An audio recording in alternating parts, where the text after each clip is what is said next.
definitely a slight little twist. I would love to see this is Ursa plus Crystal Maiden offlane. So forever Ursa. That would be a twist. Like that would be definitely a slight little twist. I would love to see that. And then they can last with the carry. Not Pugna, Pagna. You don't want to lane Ursa versus Pagna and Windranger, so you just send him on the offlane with the Crystal Maiden versus Phantom Lancer, who's melee. And then you win that lane. By the way, looking at it, I was wondering about maybe they, like, if they do still run this as a safe lane, Brewmaster would be pretty decent for Wind and Rain against this lineup. It kind of gives that chaos and anarchy that Ursa loves to exploit. And it gives you that buffer. So maybe in that case, Wind and Rain look for a quicker finish, right? It's always so hard to finish, though. It's so hard to go back, even when you have these. Yeah, it's hard to finish.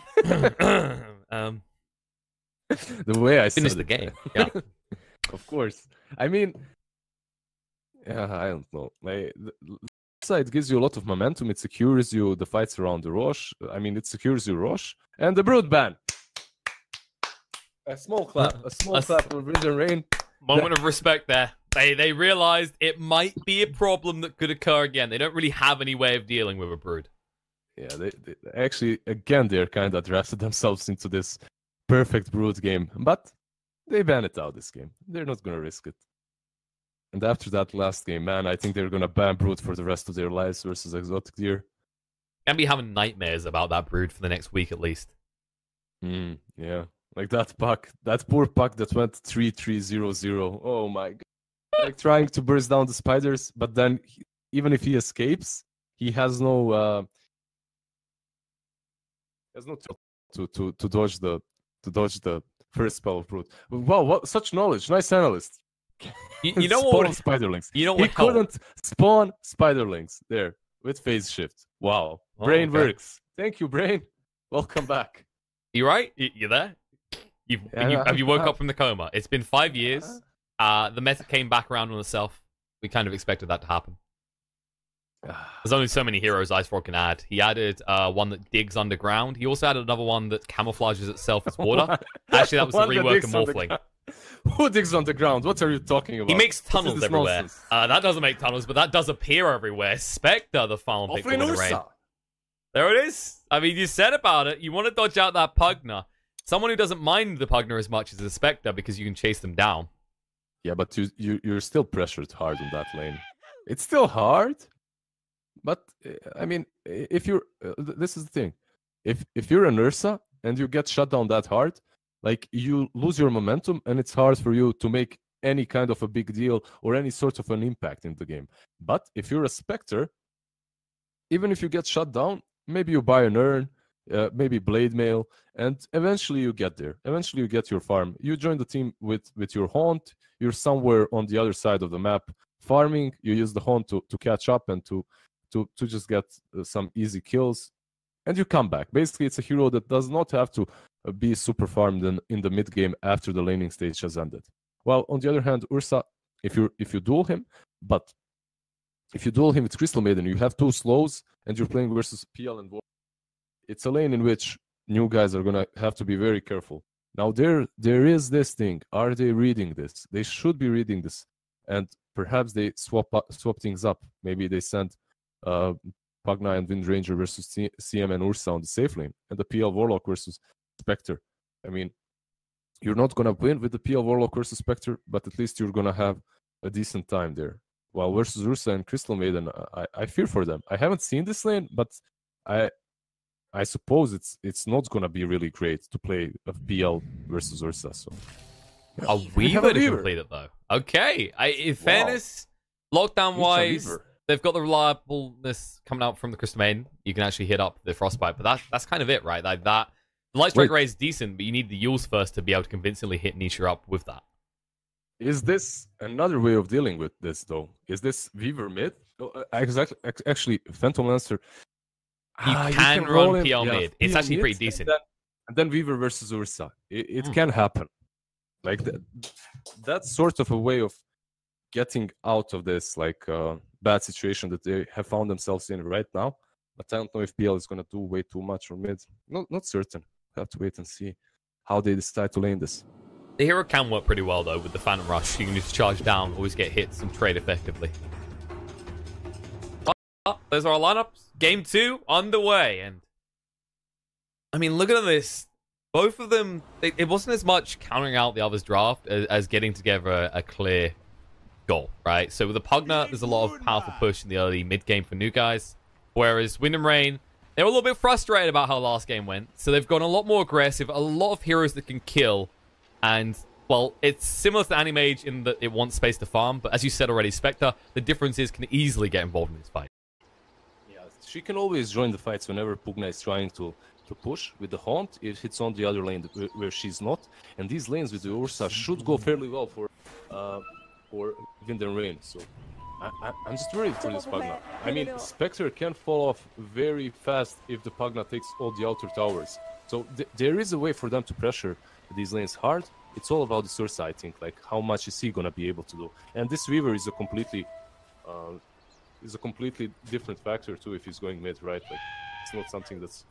Yeah, you can see them drawing, like they're not certain which way they want to lane this. So PL is already on the off lane, he's dodging that Ursa. They're doing this really well. I like this. Yeah, they only revealed Ellis Ash, so they don't actually know what's going on that top lane yet. But it does look like it's definitely going to be Nisha in the mid lane, which... The issue with Weaver being here is he's pretty squishy, and Lina hits pretty hard. Oh yeah, I completely agree with that. Like, one combo or two and he's already down to 50% HP. So, but I sincerely doubt that Nisha is gonna have any problems as this guy. Like, this whole BTS Summer Cup, he's been playing so well. Like, I'm just amazed over and over. Remember that Morphling game? I just want to see what he's able to do with this Weaver this time. We'll get to find out. I think the concern is he has to take an early lead, because if Barao hits 6 first, he does have the potential to kill you with the Laguna. Definitely. Let's check this mid out so far, going well. One of the things we didn't actually touch on is the fact that they did actually stick Forev on the CM instead. So they did run it as a core, and Milan's gone bot straight away as a result. He knows his one job is just to harass them out, and already doing a decent amount of that. Yeah, you're not gonna... So it's... Elsash is dead. He's gone. First blood gone. Right. Milan will turn around and look towards Exotic Deer as well. But he'll make it out. That's a sad life for a Warlock. As long as they lane... Oh my god, this is actually so bad. Giving the first blood to an Ursa, that's position 4. He can get boots instantly and start rotating. This is very hard for them. But overall, they're actually... taking a page out of the Vega book, right? This is basically Slayer style. Like, he's been playing position 4 Ursa like multiple games in a row, and in maybe they played it versus Wind and Rain as well, like this. But overall, Slayer has been playing position 4 Ursa very often, and he's had a lot of success. Like, he's been carrying his team on that Ursa, and I like this. I like this a lot. That's also level 2, so she better run this off, but. This tri-action is going to be pretty peculiar. It kind of limits the effect you get out of your Warlock, right? He usually just wants one target to focus on with the Shadow Words. Now he's going to be split with the harassment going back and forth from Milan. Actually chased down and almost killed off Katsor there. Yeah, but like, it's very hard for him to kill off Katsor because of the Wind Run. He doesn't have the longest cooldown, 12 seconds, so if he manages to get out once, he's probably going to be able to get out twice as well. But... let's see, like, Ursa, he's gonna get this haste, and he's porting top. Patos is in problems. He has the Crapify, and there's no Frostbite. How much time is that gonna buy, though? The Crapify there you go. That's it. No Frostbite, as you said, so Forev can't do anything. Actually, TB the tower. Milan was looking for him. Luckily for Patos, he hid in the trees just in time before Milan would have seen him. Oh, he needs to run even further. He needs to run even further back. Oh, this is a good hiding space if they didn't see him. Because they might just wrap around. Yo, you see? Like, Forev just pushed, used his Crystal Nova, and the creeps are gonna tank the tower. I am surprised Milan didn't wrap around. Okay, it's the TP up. Wind Ranger's coming to bring back up. That's what needs to start forcing Forev out, because so far, he's having a dominant lane, actually. 11 last hits to 7 on Patos, and usually, Pugna shouldn't suffer too much in terms of CS against the TM. Not with the difference in damage. Yeah, the Crystal Maiden is strong versus her later on because of the nukes, though. So they have to be careful there. Milan hunting down Patos, but Katsur is there, and he does have the Crapify to use. Yep, he'll use it, but perhaps Milan did just stay right on top of him there. Could have easily got 2-3 more hits in. He's fine. He sees the pull. That's more important. Katzel, oh, he got the clap off as he used the wind run.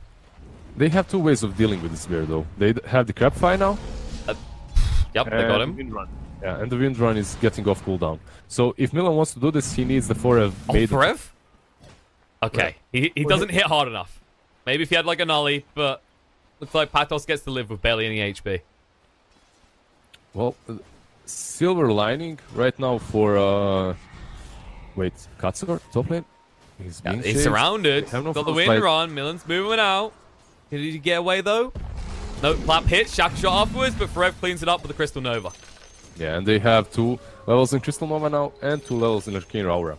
So, what this means is that this Ursa is probably gonna have enough mana to use Earthshock all the time, and this Crystal Maiden is gonna be able to Crystal Nova you all the time. This lane, we talked about this. It's kind of alright for new guys, but... Clap hits. They're gonna die for this. He has no way of escaping. He can't land a shackle shot. It's nowhere near the trees. Oh, hits on the creeps. Wow, that did not connect. That was unfortunate. It looked like it should have. The worrying part is how long Patos just spent out of that lane. He had to run all the way back and then TP out. And he did start to fall behind the CM as a result. Meanwhile, on the bot lane, Alisash, Maledict's on top of him. The Shadow Word Shield heal him up. Kitrak just allowing Rizzo to be a lot more aggressive than you'd expect due to the Voodoo Restoration. Of course. Like, this is one of those... Basically, Witch Doctor and Warlock, they're just one of these heroes. However, Nisha? Bottom lane, he's on the road. He just wants the runes. He's got his bottle. Kitrak needs to TP away from this. He'll be able to make his escape. They can't quite finish him off, but they do at least secure the bot runes. Meanwhile, on the top, Milan needs to actually get rid of that ward. Yeah, they fight for the rune, and they're forced to use the shrine. But overall, I think this is like I wanted to say this before. Let's do it. They have, or the new boys, they have silver lining in this, and that's the fact that at least Phantom Lancer is not laning against the Ursa because he would have been crushed. So in that aspect, at least that's good. But overall, this Crystal Maiden, man, she's already level 5, 3 points in Crystal Nova. She hurts. Pathos. Milan's getting aggressive again. He's got the clap. Pathos being slowed down. He's still pretty fast though. Can they do enough is the question. Oh, no, he's going on. The shackle shot doesn't connect. Patos move forward with the clap. One more hit's needed. Milan starts to panic a little, though. The raindrops do keep Patos alive. Yeah, that raindrop pickup was really good for him there. Mid, Nisha. He's been going a little bit. They thought about it, but they know he's got the Shikuchi available, so he can't dodge out. Katsur. Good again. Katsur, one more hit's needed. Milan, he'll get the tap. Will he die afterwards? The tower should kill him. He's got sticks. He's got sticks. He doesn't use them. No! Sticks.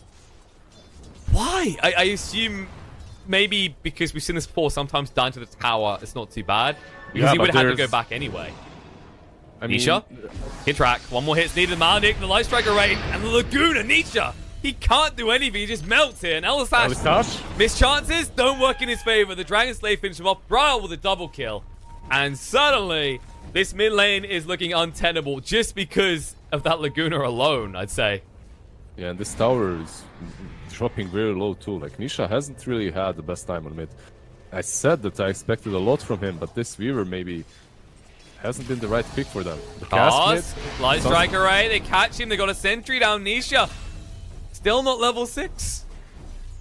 Yeah, and the biggest issue for him there was when he was out, he didn't move the sentry ward in his inventory. So it was on a cooldown. He couldn't use that sentry ward to devour that. If he devoured it, maybe he could have survived, but bottom lane, nah, he's fine. Bottom lane is pretty calm. It's the top lane where things are starting to heat up again. Milan just getting between these two heroes. Katsor's almost dead already. Yeah, I mean, Forev, he went... it's very hard to deal with him right now. He dishes out so much damage so early on, and these power threads are making him really tanky, so it's very hard for Pagna and Katsur to dish out enough damage. I feel like we haven't actually highlighted the fact that Milan, like, Earth is this type of hero that usually has to build regen, but because of that Arcane Aura, like, he's able to spam out Earthshock constantly. He's always able to do it, especially as this Crystal Maiden went 2-0-2, so the Arcane Aura was there fairly fast. So Ursa was always kind of able. He just needs a little bit of regen for his HP, and then he's able to stay here all the time.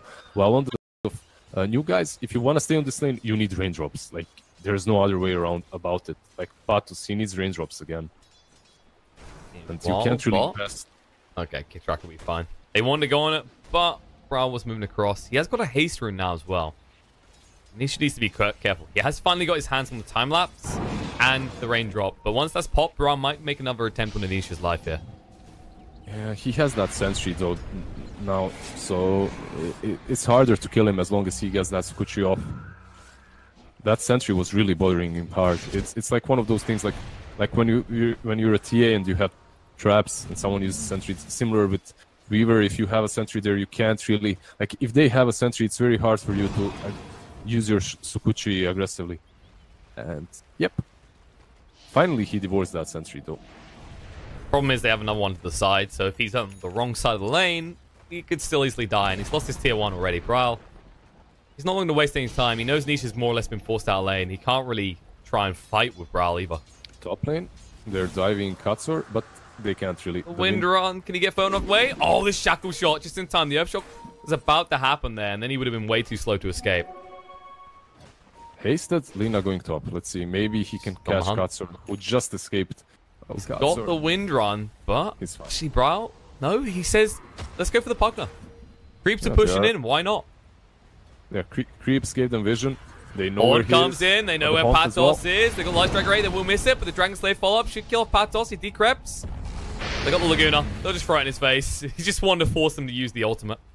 You know, the most interesting thing is that usually you expect Spectre to go there and get that kill, but this Spectre does not feel pressured at all. Like, he's farming super fine on his lane, so he just used that haunt. He gave them vision, and that's it. He continued farming. I mean, I can understand that because now they're farming 2 lanes, and if he did that, then the bottom lane would have been open completely, and they would lose some like creeps there would be lost definitely to the tower. Fair way of looking at it. Right now, Ritsu is matching this Phantom Lancer, which you don't typically expect to see. You think the Spectre's going to get bullied a little bit harder and need to be babysat, but while the Witch Doctor has been about, it feels like they've had more free reign over this lane. They've been more aggressive towards the side of new guys. Oh yeah, definitely. Like, they've been doing more, but they did start with that favorable first blood, so they had some advantage here, experience advantage and gold advantage, but overall they've been fine, definitely. I mean, Witch Doctor, we talked about this, like, Witch Doctor is top lane, Warlock sporting in. They're bringing a lot of people up. Weaver's arriving as well. They need to defend this tower. They don't want to give it up. Nevermore goes down the shackle shot. Does connect, bro. Power shot through, and they're going to suck right through him. Can they get rid of him is the question. Nisha to him. They are getting low, but will they find Light Strike Array won't protect, and they'll chase for more Nisha. He wants to get his hands on Forever as well. That'll be the big kill. Millen creates the space for the Earth Shot, but they'll chase onto him instead. They're under the tower, but they don't get it. Freezing Field coming up from Rev. It's zoning well. Katsur taking a lot of damage. He's going to die off here. And Ursa will die in the meantime, but Nisha now needs to get out of here. Forev, he baits them in. He finds someone in return, but now the Swarm going on to him. Forev still being dove by Nisha. The time-lapse hasn't been used yet. He'll be able to throw it out finally, and now he'll need to retreat. I think he was a little bit too eager there to go on the Forev. But as soon as he saw that he salved up, he gave up. I mean, this Forever, man, he has power treads and drums right now. This is... like, it's a Crystal Maiden. But he said about those drums, they actually want Patos here. Crystal Nova. There we go. They can find him. Oh, the Shackle Shot's good, though. The Never Blast and the Power Shot for a million. And Rage just in time, they'll be able to get him, though. And now they're looking to move away. Katsur chasing on. They've got a lot of heroes here. Nisha will clean up Ursa. There'll be a TP out attempt by Forever that will not be foiled. Wow, well, that... Katsur, I mean, despite how the start of this lane went, that kind of flipped it around in their favor. Even if they lose the Pugna. That Shackle Shot was just perfect for them. I mean, yeah, you lose the Pugna, but he's kind of behind anyway. So any kill that you can get, even if you trade, like even trades are like 1-for-1. They're new guys' favorite because you kind of trade better as they are in front, so you get more gold. But overall, they made some rotations and they damn needed to do, because like this Weaver, he lost his tier 1 on mid and he's just been stuck here. He hasn't really done a lot. He made some rotations on top lane and they're kinda back into the game. They've been pressured hard, and this same Weaver, they're smoking around. Has to be careful. Speaking of rotations, they're getting some wards that are looking for a kill opportunity themselves. They might just go straight back to top and look for Katsur. He did just deny the tower, so no, he's at least here. Yeah, they're gonna rotate top. Crystal Nova, he wants to get that Frostbite off. He's getting close to range as well. The drums means he's actually quicker. They'll come in, the Crystal Nova, the clap from the Earth Shock, and the Frostbite means that Katsur's going to fall.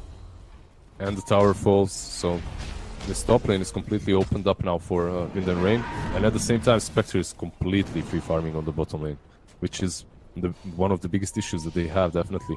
PL, like, well, at least he's going for that diffusal. He's going to be able to fight as soon as he gets it, and his team desperately needs him to join these fights because they just aren't able to. Bottom lane, Ritsu's fine. He's pretty tanky. One level of dispersion is enough to stir Pantos from being able to do anything. Up top, they need to defend. Milan's going deep here. Nisha moves past him. He's looking for Elder Sash. He does have 6 available. Horn comes out, and then he's forced to drop the rock. But Milan should be fine. He'll clean up Elder Sash. The hack shackle shot doesn't land on the other side of the fight. The Deathward doing a lot of damage to Nisha. He'll be able to get invis in time. Pantos won't be so lucky. And the freezing field from Forev creating so much space here. And even kill off the Weaver. They will finally lose the Witch Doctor on the back foot. But the golem on the power shot. Catsaw, he gets the return kill in the Prowl. They could still potentially push here, though. You can, but like that went much better for new guys than they expected, because one beetle from the Weaver killed off Witch Doctor, and then the power shot killed off Lina. What should have been a clean sweep for Wind and Rain turned into them losing 1 support and 1 core. But overall, they're still alright with that. The rock was used, so they can continue pushing once they gather up. But there should be a diffusal coming very soon to Phantom Lancer. Yeah, he has it. It's in the stash. They need him involved in these fights desperately. They most certainly do. Like, they aren't really taking advantage of fights so far, and these lanes haven't really went so well for them. Like, the bottom lane arguably has went the best. They see Patos moving in. He's the life drain. The cast off with the Maledict though. The Shadow Word should save him. We won't be too worried. They'll just back off. The Neverwall was placed down as well. Browse moving across with the Shadow Blade, but it's looking the wrong way. Top. Nisha's gone deep. Ports out. Yeah, he gets away. In the bot lane, though, Nisha's still chasing. The ping's coming out. They're going to turn around, start hitting him, force the time lapse out already. I mean, he might move fast, but he doesn't really have any health to work with, and he's still trying to catch up in terms of farm. Yeah, if they want to crush the bug, they can do it in a few spells, so he has to be super careful. If he doesn't have that ulti on, especially. But I think new guys should be able to pressure bottom, because they see the Crystal Maiden on top and the Ursa. They saw both of those guys. Left drain again to force Ritsu away. In the tree line, he's going to stay there until his TP's out. He ports mid. As soon as they see mid, they're going to force bottom. They're going to go for this tower. So they're going to take a tower, make a trade, and most likely, Wind and Rain, they're going to rotate top. Oh, Light Striker away, bro. Gets it. Whoopsie. Nisha made a mistake in. And Laguna. One more hit, they'll get him before he can fade. Man, Braille with that. So he did have the ward. He did have the ward. He saw him go Shikuchi, but he didn't have the sentry. But yeah, he saw him and he just anticipated where he's gonna be perfectly well. I mean, that was just an amazing kill from Barail. Emo mid. Catsaw surrounded. Kid tracks here. The cast goes out on the Maledict. Light Striker 8. Even the Death 4. The Shackle Shot will connect, but the damage is already done. The DD on Brawl means now that he can push the tower as well. Or can he? Exodia moved across. The Diffusal. Brawl the TP out. It's hopeful at best. Yeah. Well, Brawl dies, and they get a lot of gold. Like, they get 600 for the Pugna. And this is the first time that we've seen Exotic Deer actually do anything so far. Like, join these fights, and I really like it. Like, he's actually going for the Shadow Blade next. Like, it's not something we have seen in these last few days from Phantom Lancer, but it's most definitely a very common pick for PL. Especially if he wants to make these pickoffs, run in, get a pick-off on Witch Doctor or maybe Crystal Maiden, then run out. Later on, Silver Edge versus Spectre is really good too. I actually prefer this build as well. You usually see the Nullifier picked up about 4 fighting. Going for the Mana next, obviously. I should go for the Sanjin Yash this game. Yeah. If you're gonna go according to his quick buy, at least he gave up. He's going for the Sanjin Yash. Okay, you know, that's one way to go. Well, it's typically still this sort of build though. It's not the heart rush that we see. The PL, he stays alive, but he doesn't exactly hit too hard. They know they're coming. Brev has a level 2 freezing field and a blink dagger. If you can get good positioning for this, they're pinging on the Brawl. They're chasing around. Kidrak's nearby as well. The rock gets dropped. They'll hit on the 2 of the stun, and now the dust coming out, but they can't shackle shot him to a tree. Brawl's going to move away. Kidrak looking to escape. The Horn coming on the back, but Ritsu just jumps in. Will move back finally before almost killing off Ellis Ash. But suddenly, new guys don't want to fight. They're moving forward looking for more. Crystal Nova coming out for Brev. Needs to be a little bit careful here. Doesn't want to get with his positioning. Milan has a blink, but jumps in. Cancel. Oh, the Death Ward. It doesn't get him. The Wind Roll protect him. Milan forced to use his clap just to make sure Exotic Deer doesn't jump on top of him. But all things considered, with the Rock committed, Wind and Rain will feel like they had a victory in that fight. Yeah, he used the rock. He used the clap even before blinking in, so a slight misstep there, like a little mistake, but overall they're fine with that. The rock was used, the haunt was used as well, though, so that's kind of a similar cooldown spell, something they shouldn't really be satisfied with. But this Spectre, she has a relic. That haunt did so much damage to new guys, even without a radiance. Like once she gets that radiance, this is a different game, and it's gonna be so much harder for new guys to stand against that Spectre. They need something to deal with her right now. They need to maybe slow that down a little bit. But they just can't. They have no map control. These smokes haven't really worked, and because of that, they're just slowly farming, and just they're at peace that they're gonna have to deal with the Spectre's radiance eventually. And this is not that type of game where we go, PL. Yeah, that doppelganger talent. He'll get late game. He'll take control. You're up against Spectre. The later this goes, the more grim it gets, the stronger she gets. There's a point at which, if new guys wait too long, the game's going to be out of favor. Okay, track is found here. He's trying to run down. We'll be able to do so, but he done his job. He made sure that Ritsu wasn't exposed. He'll TP out, and he almost has that radiance now. Yeah, that was actually great. Great positioning by the Witch Doctor. Basically, what's he doing here there is he's standing in between Spectre and the most probable destination from which the aggression is going to come. So from the bottom shrine where they were farming around mid, so if they smoke up, if they go, they're going to come from there. And he's standing in between those two spots. Yeah, they kill him, but as you said, Spectre survives, and because of that, she's even closer to that radiance. She has it now. She has it, so. 500 to spare. So this is where it starts to turn a little bit. They smoke up instantly, and they have that haunt again. Yeah. They could. They've got Millen. They've got themselves, so why not? Yeah, and if you contest, just go contest us, please. We have Spectre Radiance to fight you. And a DD on Brow. This has gone so quickly. You won't even have a chance to respond. This is kind of the other thing about the Ursa support, is it throws off people thinking, like, usually poor Ursa, okay, he's probably in the Roche when he's not on the map. When it's the support, it's like, okay, is he ganking us? I think, exactly. Overall, I think this Ursa position 4 really tricked them very, very well. I think Weaver was also a response to Ursa in a way that they might have expected it to be a core. And yeah, it wasn't a core. And because of that, everything, all that they have planned has kind of fallen apart, and it's very hard for them to have I want to be careful here. Millen gets a clap out. We'll move forward. Scares him into the Shikuchi. Career. Millen's low, though. Cast reveal, the Enrage coming out, and now Misha needs to be careful. The cast coming out. The Horn as well in the Malady. The Laguna, they shotgun him down just in time. He already used the time lapse, which means he will fall. And they ping for more. They're not done. They want to find someone off the back of this. They should be able to push on the tier 2 as a result of that Weaver kill. They're definitely going to go mid. Milan didn't even have to go base. He has salves, so he heals up. The power shot misses, does not cancel it, or did it? He has another salve anyway. He's loaded up. He doesn't care. Yeah, I have salves. Use your power shot. Your puny power shots. I don't care. There'll be another target on the way of Wind and Rain, starting to really assert themselves across this map. And they do not have the haunt, so I'll jump in. Clap comes out. The sash jumped on. Jackal shot won't land on anything, and Warlock will fall. And now the life drain for Pato just to scale for Rev. He couldn't kill him with it though. That's more or less the full duration. Well, full length from start to finish. He was right on top of him to begin with. So they lost the tier 2, they lost the Warlock. And they get nothing in return. Yeah, they didn't get anything in return. Top lane, maybe for Yeah, they get solved. Forev gets chased down. They find him in the end. He was being a little bit greedy there. He pays the price.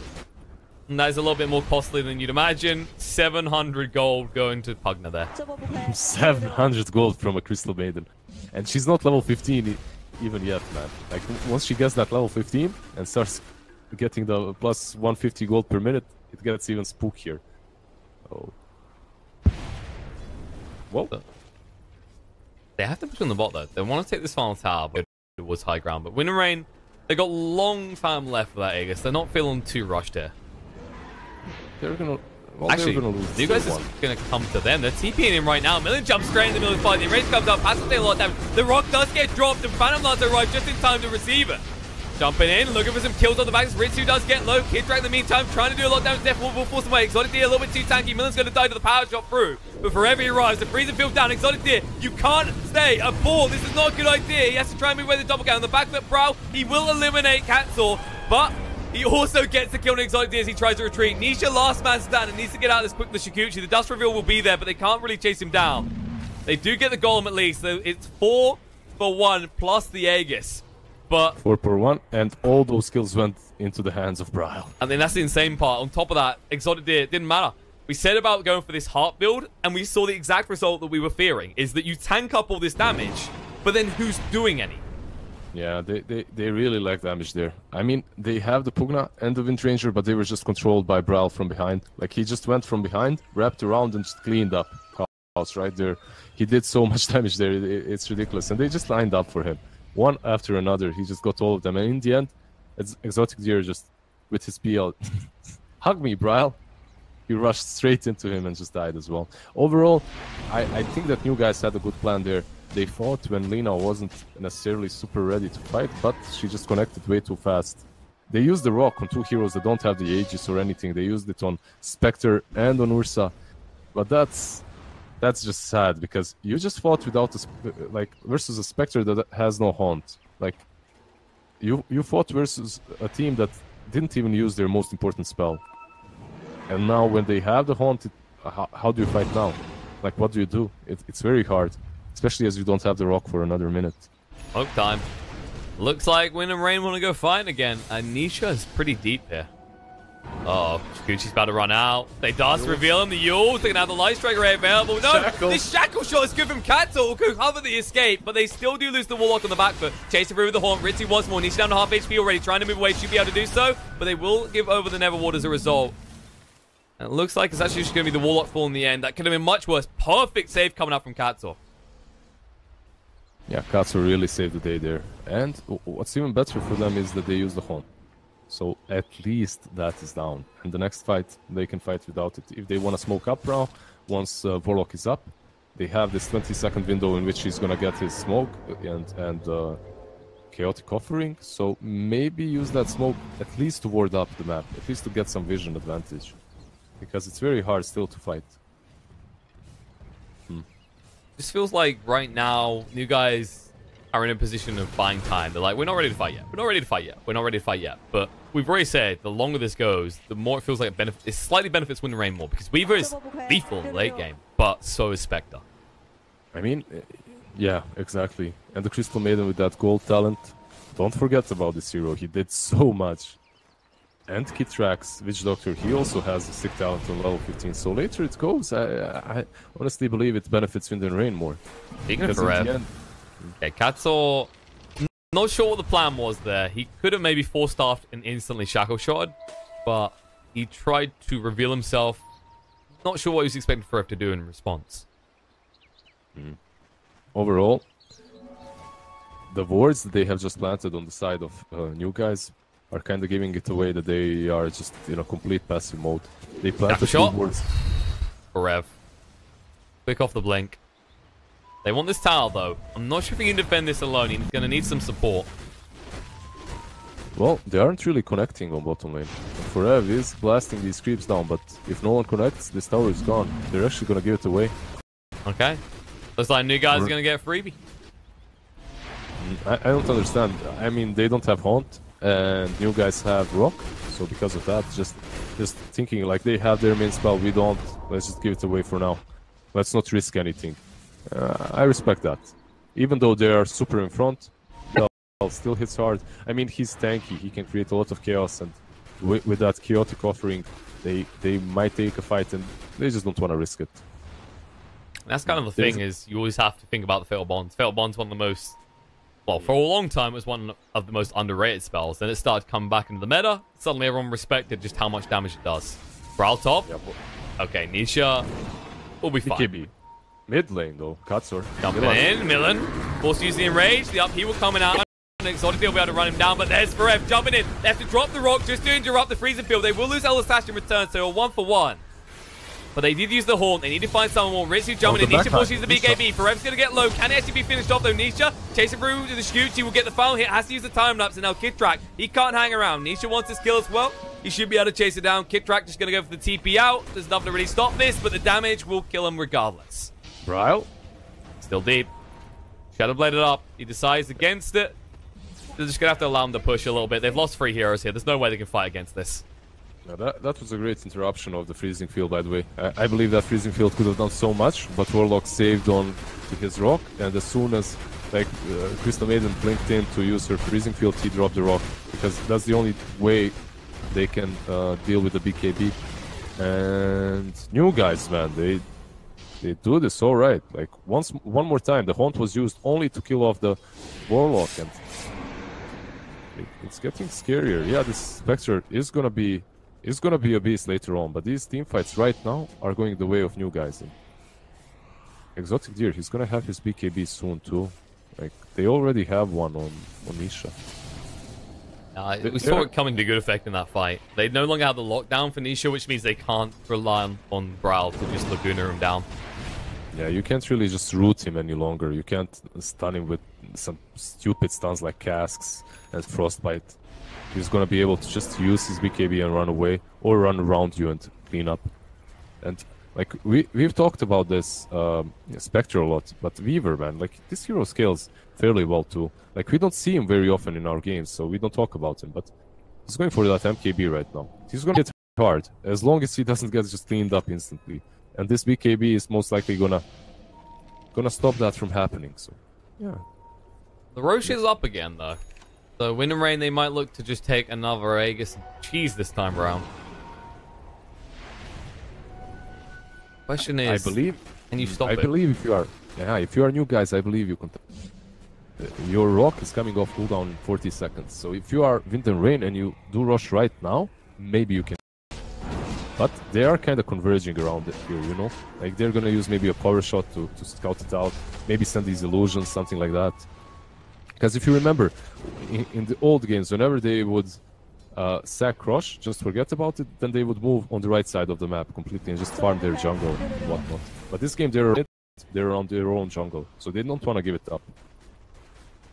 True, and well, so much time has passed, Chaotic Offering will be available, but actually, Wind and Rain, through that, they don't fear anything. They're going to jump in the pit. Are they going to give it up again? Like, they're not, like, PL just doppel-walked. Like, this is so slow. They're smoking up, but they're slow. It's too late. In fact, they can just move out. Aegis and Cheese have been claimed. Ritsu does take the Aegis this time. Bryle will take the Cheese. Suddenly, pings come out. They're like, should we just push bot? That's your only option right now. But do you really want to go this deep with a smoke when they've just picked up an Aegis? That's the question. You can. Because usually if you picked up an Aegis, you're going to be a little bit cocky. You're going to be feeling strong. And perhaps, like, a solo Forev goes bottom to defend, and they pick him off. Or someone else moves here, and they pick him off. So this smoke can work. Oh, they smoked up themselves. Smoke on smoke. Pop through, Nisha, moving forward, Scoochie, the Horn coming out, Shackle Shot, connected on the 2, they'll be able to get rid of the CM straight away, and Kidrak can't get involved. Bryle in the back, but in a little bit of trouble, has to use the BKB, around the Light Strike Array, it's not good enough though, he has to eat the cheese, Nisha getting low, they'll be able to pop him after all, and on the other side of the fight, Millen just running down Patos, will give his life, but Patos will fall shortly afterwards, and his Exotic Deer is alone here. Catzal trying to help the TP out, can they interrupt? They've got no way of stopping him, he'll make his escape, and it looks like Catzal will make it out on the other side. 1 second on that Frostbite, and then he BMs with such simple minds, but they needed 1 more second to catch him. Not even a full second, like that Frostbite was just off cooldown as he was porting away. Unfortunate for Wind and Rain, but overall they do get Patos and Nisha. Nisha kind of committed super hard on Lina there, but it's hard for them because after taking that rush, they didn't have vision on anyone, so they couldn't really... I guess they didn't see that she had cheese because they wouldn't have committed so hard on her. And Nisha committed too much and just paid, like, just died for that cheese, which isn't really great. At least silver lining for new guys. Exotic Deer survived. He's gonna be able to build into that silver edge. He's building slowly towards it. He's keeping that farm. The problem is, Ritsu, even if you do hit him up with the silver edge, 3.5k HP. Not an easy ask to get through that. And an Aegis, and the Manta, definitely hard. Are they gonna even let you farm that? Because Ritsu's going up, life drain's on him, doesn't really care too much. They just try and slow him down with the decrep. Move in for Rev. Means that Patos has to back up here. They put down the ward right in front of Ritsu. He's just looking for someone to farm. Like anything. I love Shackle shot. Misses. Interesting choice. Not working out. Ritsu will just use the dagger and run the tree line. Yeah, I just love the way that ward was used. Maybe it doesn't look like much of a big deal, but it instantly makes the Spectre stop attacking the tower and go for the ward. If he dropped it somewhere far away, she wouldn't even think about that. But this way, at least it saves a few hits from the tower, and then the ward doesn't die because of the crapify. So the crapify. So it's all right. All right, Mr. Remix. Well, mid lane, they want to jump in. They ping on the side D. Just doppelgang. The clap comes out. They know which one's real. They'll jump straight in on the BKB, but there's the rock getting dropped. It's just as the freezing field gets used again. The range coming out. They'll finally kill the cat, or at least moving forward with the horde. Trying to get Alisash as well. They'll be able to find him. Exotic D is surrounded. He needs to doppelganger up the high ground just to escape. He'll be able to make it out, but now suddenly they can just go for your high ground once more. They need some creeps though, and there's none nearby. Yeah, and look at this golem. Like, running straight down mid. It's fine. You kill me. I'm just gonna kill your creeps. So this is great for them. I mean, they lost 2 supports, but I think they're super fine with that. At least they're not going to lose the high ground, and they buy themselves some more time. The BKBs are being used, though. Nisha, his BKB is running lower. It's 8 seconds, same for PL right now. So overall, that's not really great for them, but they're definitely satisfied as they're waiting for this Aegis to run out. After the Aegis run out, maybe they can take a favorable fight. So far, though, we haven't really seen the impact we'd usually see from the CMs here. The freezer field, instantaneously, every time it's being interrupted by this rock, is really limited the amount of damage Wind and Rain can throw out on that initial, like, ambush, that initial jump in. In the right position, Patos might pay the price. He has Aeon Disc, though. And on the back, though, Clap comes out Katsuo. Used up, Light Striker right away for him when he comes down, and he's going to just disappear to the Shivas. That was just interesting. It's like, don't take him, over here, kill me, over here. Like yeah, very peculiar play. I mean, top lane. Top. Aldic out. Needs to time-lapse back. They can't follow it up with any damage, though.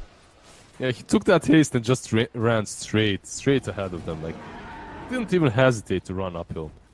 A happy child trying to show their parent what they got for Christmas. Like, look. And instantly just gets obliterated. Exotic D in the bot lane. Shadowblade runs in. Brawl hit by the defusal. Shiva's going to come out. Shadowblade up himself. And just walk away. This is why you bring detection to these types of ganks. And Milan is actually closing up to... They're going to stand around. Yeah, he has to be careful. He does have the BKB blink out, port out, but there's a basher on Milan. Oh, TP in. Can they find him? No Yule's attempt. Just a little bit too late. He was coming around the corner because he lost the Fiery Souls. He didn't move quick enough. Yeah, but he didn't have detection either, right? Because he was Shadowbladed. True. Phantom Lancer has that Shadow Blade, so from now on, it goes both ways. If you want to kill Lina, you need to carry the dust. If you want to get the PL, you also have to do something similar, either a dust or a gem or some item like that. So overall, Shadow Blades, man, working in 3K, working in competitive games too. Like, no one buys detection. No one likes that job, right? I mean, that sounds horrible. Sentries. That's why people willingly play support. Liz, you willingly play support. No, never. Just if I'm forced. You're not really selling yourself to a team. Yeah. Nisha, found Forev here. Go Scepter. Yes, Ghost. He's fine. Yeah, he's got the BKB if things get too grim, but he'll be able to just move away. Milan finds exotic deer. Flap come out from Milan, trying to move on exotic deer. Knows which one's the real. The diffuse coming out. The enraged use instantly afterwards. The Hornets well. They want to jump in, but who do they want to go into the question? Shackle shot's good. They'll turn around, look at the earth. So Richard needs to get involved and protect him. Exotic deer with the BKB coming out. Milan needs to be careful, trying to move away. They're creating the zone space for the Shivas, chasing down exotic deer back to his base. And it looks like they can't find anything. Just once again, this PL too damn tanky. But another BKB charge is forced. Yeah, the BKB was used, so he survives because of that. Overall, Milan really forced him there to run. He's running away from a position 4, by the way, so that's kind of grim too. I mean, everyone else was following up. Have to keep that in mind. But overall, they didn't use the rock. The haunt was used again. So the haunt for a BKB. Perhaps right now you smoke up if you are new guys and you go find some kills. They did get the gem as well, so it's gonna be a bit more easy for them to just de-ward and get a better map control for them, like some more vision. But they keep on warding. Like, you see this ward? This is so defensive. Like the mid ward and this ward that they just planted on top cliff, being dire. These are the most defensive wards that you can plant. And I don't know if they are scared or if they are just waiting and preparing for the late game, because they have the Silver Edge already on the PL. They could be making some moves. Kid track's gone. No way escapes the cast thrown out, but just delaying the inevitable death is coming. Oh, they did put down the ward to try and get vigilant. Nishi gets the BKB off the time. Brown needs to retreat. He's got the Shadow Blade to escape. No detection again, I'm afraid. Yeah, 3K gaming. I mean, the problem is these two heroes, they don't have slots. That's the problem. Nisha? Like PL and Weaver. He couldn't really get Forev because the Ghost Scepter. Maybe if you are Weaver, you can put the dust instead of the Aquila, but you really don't want to. You need that. And you know what? They aren't buying those nullifiers. Those items that won them the games versus Alliance, they aren't buying them on anyone. Like, they need that nullifier. It would have helped versus the Ghost as well. Maybe Weaver later on. Shiva's used, and they catch him with the Shackle Shot. They jump straight in. They're going to just suck right through him. They even drop the kettle off from the Yule's coming out just in time. The Horn on the back, but Ritsu will just melt through LSI. They're chasing for more. The Eldest does get procced on Patos. They'll run down Nisha in the meantime with Millen. That's the big kill they're looking for. And Patos a little bit strong himself, trying to move away, but the dagger comes through, chasing onto him. Ritsu wants this kill. He's not going to walk away, but now the break coming in on him from Exotic D. The Shackle Shot getting the forever. The Ghost Set protects him in the meantime. Exotic D still wants to kill, but the blink away just in time. Ritsu looking to move away because of the golems plus Exotic Deer. Finally find a little bit of momentum, and Ritsu with no mana, he can't afford to get a little bit too ballsy. Not without anything like the Spectral Dagger to make his escape. Yeah, these engagements, like, they jump on the Lina and they drop everything on her, but then Patos decrepifies and tries to solo her with Life Drink. And of course he doesn't do it on time, so he should just use his Jules. I mean, kind of questionable, because the only magic damage that they've got is coming from Patos, right? Millen, and based out an Exotic Deer, they ruin him up, they force the BKB. They'll look to retreat now, they might be turned around on the Purge counter on Millen. He doesn't have any way out on the back, but Patos is gone for Rev. The Frostbite coming out in time, he needs to retreat though. Can he get the blink off? He's so low, 13 HP. The Shackle Shot, they need one more hit, but the blink away just in time with the 4-star up. He gets him. Will finish him off, and they'll chase through on the other side. Kid Track trying to escape. With the haste, he'll be able to do so. But Wind and Rain maybe jumping the gun a little bit there. They pay the price almost instantly. Yeah, it's very hard to kill. It's very hard to kill Exotic Deer, and then you try to kill him next to his shrine. That's not happening.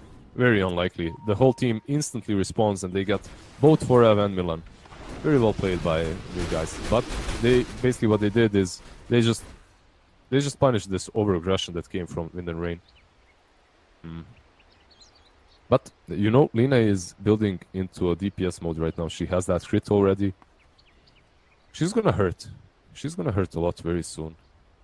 Kinda has to right now. Like, Ritsu is lethal, but they are cutting him out reasonably well. They need Brav to connect. He has that AC.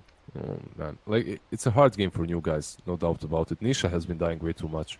He has that Lincoln. No, he doesn't have that Lincoln's. He's had that Lincoln's in the quick buy for quite a long time now, and he needs that perseverance to actually finish it. He is level 25. The talents are good. The Sukuchi movement speed, it's been there for a while now, don't get me wrong. He's like, off of that level 10 talents, 35% experience gain. He's been level 25 for quite a long time. But he's been dying a lot too, even though he has this movement speed advantage with Sukuchi. It's kind of like he's a sacrificial lamb. Exotic Deer just seems their primary focus now at this point in the game.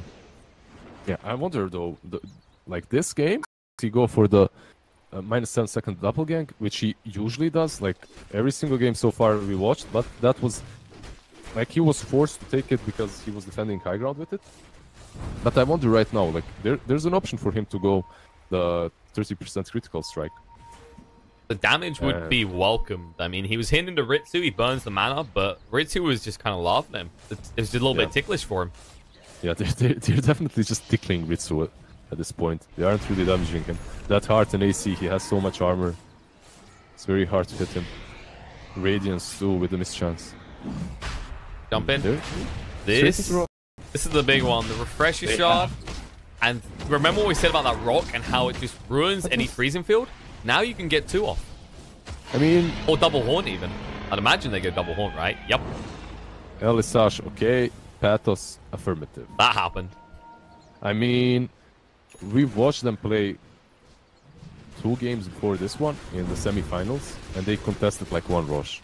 If Radiant goes Rosh, X-Kingwin, or Let's Do It, old guys or new boys or Polish man, they really don't care about Rosh. They just don't contest it. In this situation, Rock was on cooldown for 10 more seconds. But usually what you do, you round, you power shot, you kind of see what's happening, you kind of try to stall the Rosh pit, at least for a bit. It's hard versus Ursa, it definitely is, but still. In a rain rotation here, they're smoked up. The only one out of the base, though, is the Weaver, and they're not feeling confident about going on Nisha. However, they can find Exotics here. There's an Abyssal on that Ursa that we just talked about. Well, he used it last time. It wasn't very effective, but maybe with a hard right-click behind them as opposed to a CM, they can make someone happen. Yeah, if they catch someone out, and that CM, Radiant's Courier, alright. Oh, unfortunate. That little bug with 750 movement speed killing the couriers seems good. This is his jungle.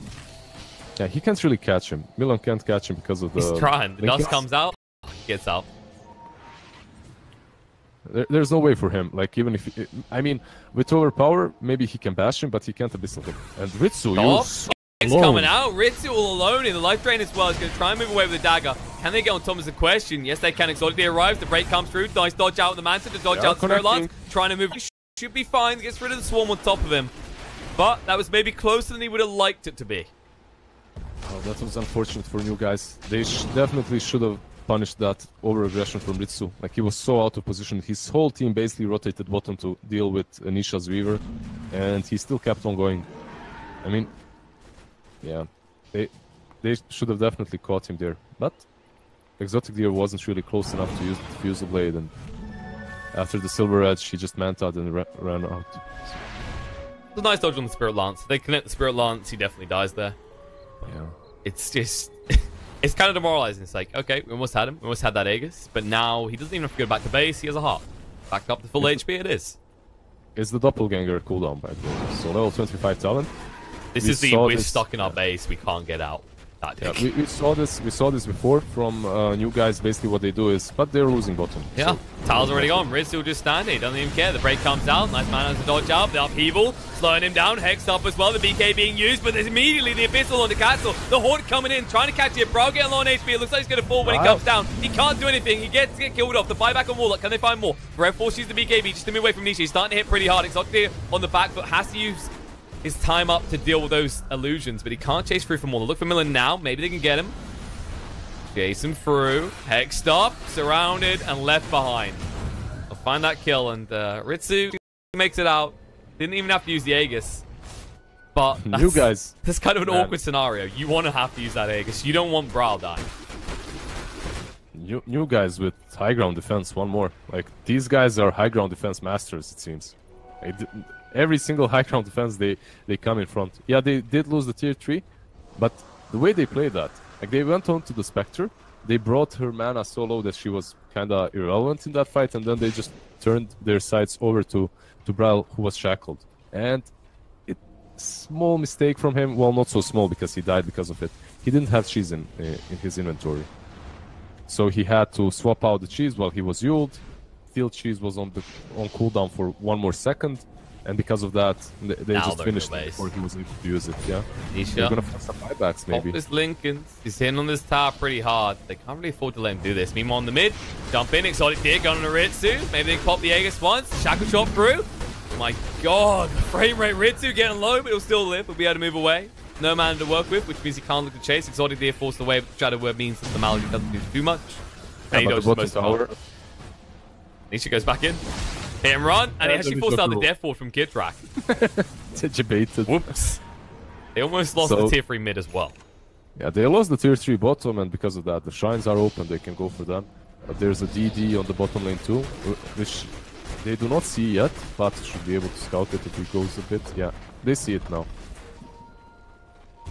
And they see the ward as well. So now there's a bottled double damage rune on the Weaver. I like how they don't even give Ritsu his wish. He's like, just kill me. Just go on. Throw everything on me. Get rid of that Aegis. But instead, they just ignore him. As soon as he runs out of mana, they just walk away. And the Aegis has finally been reclaimed. Yeah, speaking of that, Aegis, it's out. But he has 2 refresher shards now. He can still go in and die. There was this one play a long time ago when Spectre was in the meta. You would go in, you would die with the first taunt, and then just buy back and use the refresher. Go in again with the haunt and just clean up. So there, he can still do that, but it's very hard for him to die, even if he wants to. Like 3.5k HP with 38 armor. This guy's a beast. I feel like next time they need to give that Aegis to Brawl. Yeah, he's definitely the easiest target for new guys to just focus on and clean up. I mean, actually, even Forev has more health. Yeah, a Crystal Maiden has more HP than you. It's also, he has a Ghost Scepter, so they can't easily even go on to the CM instead. Yeah, well, Brawl does have Shivas and Yules, so that kind of helps, but not a whole ton. Like, he's been dying fairly easily so far. Smoke Up actually coming out from new guys. They're sick of sitting in their base. They want to make a move. They're making a move. They might scout out. Maybe they get Ritsu. He's alone in his base. This would be the best thing that they could find, actually. And they're moving bottom. Like, they just might. This would be a disaster for Wind and Rain. No one's shown on the map, so he's already reluctant. He just sends the illusions out to clear this. Yeah, great play by him. But there's a Silver Edge TL scouting him out on mid. He sees him. They move in the shackle shot as well. Ritsu may have made a mistake here. Surrounded on all sides. He's going to run out of mana fast, and he's just hexed up. He can't do anything. He will fall. Get the kill. On the other side, Brawl forces the BKB, trying to stand a fight. Nisha with the double damage does scare him, though. The Haunt does come out. Moving in. Ritsu looking to do something here, but can he do enough is the question. He's got the second Horn. They need to actually make a move right now. In the center, they go straight for Patos. They get rid of the slash burst. Millen moving forward looking for more. Actually guesses wrong as he just clubs onto one of the illusions of Phantom Lancer. And the Hex coming out just so Patos can escape here. But Brawl moving forward. He is running this down. The Shivas will clip and Patos will just be found by Brawl. No, he can't get involved. The blink away, moving out. Looks like they're going to make their escape here. But off the back of that, they do lose that Weaver. And now they've got no Warlock available. He hasn't got buyback, which means you've got no rock for this defense. And they are ready to hit high ground on the side of Wind and Rain. Do they have... They don't have the fort, or do they have the fort? So they can use that. And Weaver has buyback. So, and they have that pesky doppelganger. Oh, yes! How did we forget about this? You want to get in our base? Man. Good luck. You wanna push high ground? First kill this. Yeah, infinite amount of illusions that I'm gonna throw at you. Let's look at that. Yeah, that's balance. Pure balance right there. Careful, Liz. We already used our quota of screams of imbalance up when we talked about the Storm Spirit Chen combo. We can't Storm and Chen. Yeah, we can't just overdo it. We can talk about the fact that PL it's maybe a little bit strong. I think a lot of people have agreed that Doppelgang cooldown, but because the critical strike is so good as well, it's kind of in the scenario of both of them are actually insanely strong. So if you nerf the Doppelganger, suddenly it's always just going to be critical strike, which is something we try and avoid, because that was a big concern for a lot of talents for a while. They've done a better job recently, but there's still a few in the game where it's like, oh, why would I ever take that over this one? Yeah, these talents are kind of balanced. Right now, well, we've seen Exotic Deer at least take Doppelganger more often, but I've seen some other players completely disregard that talent and always go for the 30% critical strike. I still like the Doppelganger more, because it just makes you so much harder to kill.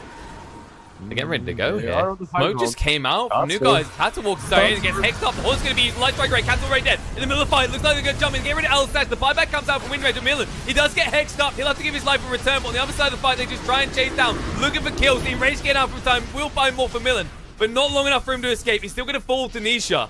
But they force the buyback on the Wind Ranger. They do get two, as they did get the Warlock as well. They'll look to retreat. They'll be somewhat happy with that. The Haunt was expended, but 60 seconds until it's available again. The Haunt was used, and the Rock was used too. So the Rock is... Right now the cooldown of Rock is much higher, so... For Wind and Rain, that's fine.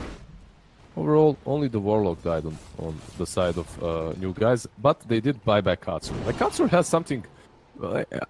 I see some players, they do this a lot for their team. They just... If they know... Like, if they have a general idea where the opposing team is, they're gonna just run straight in, because they have, like, let's say a BKB or Shadow Blade or Invis.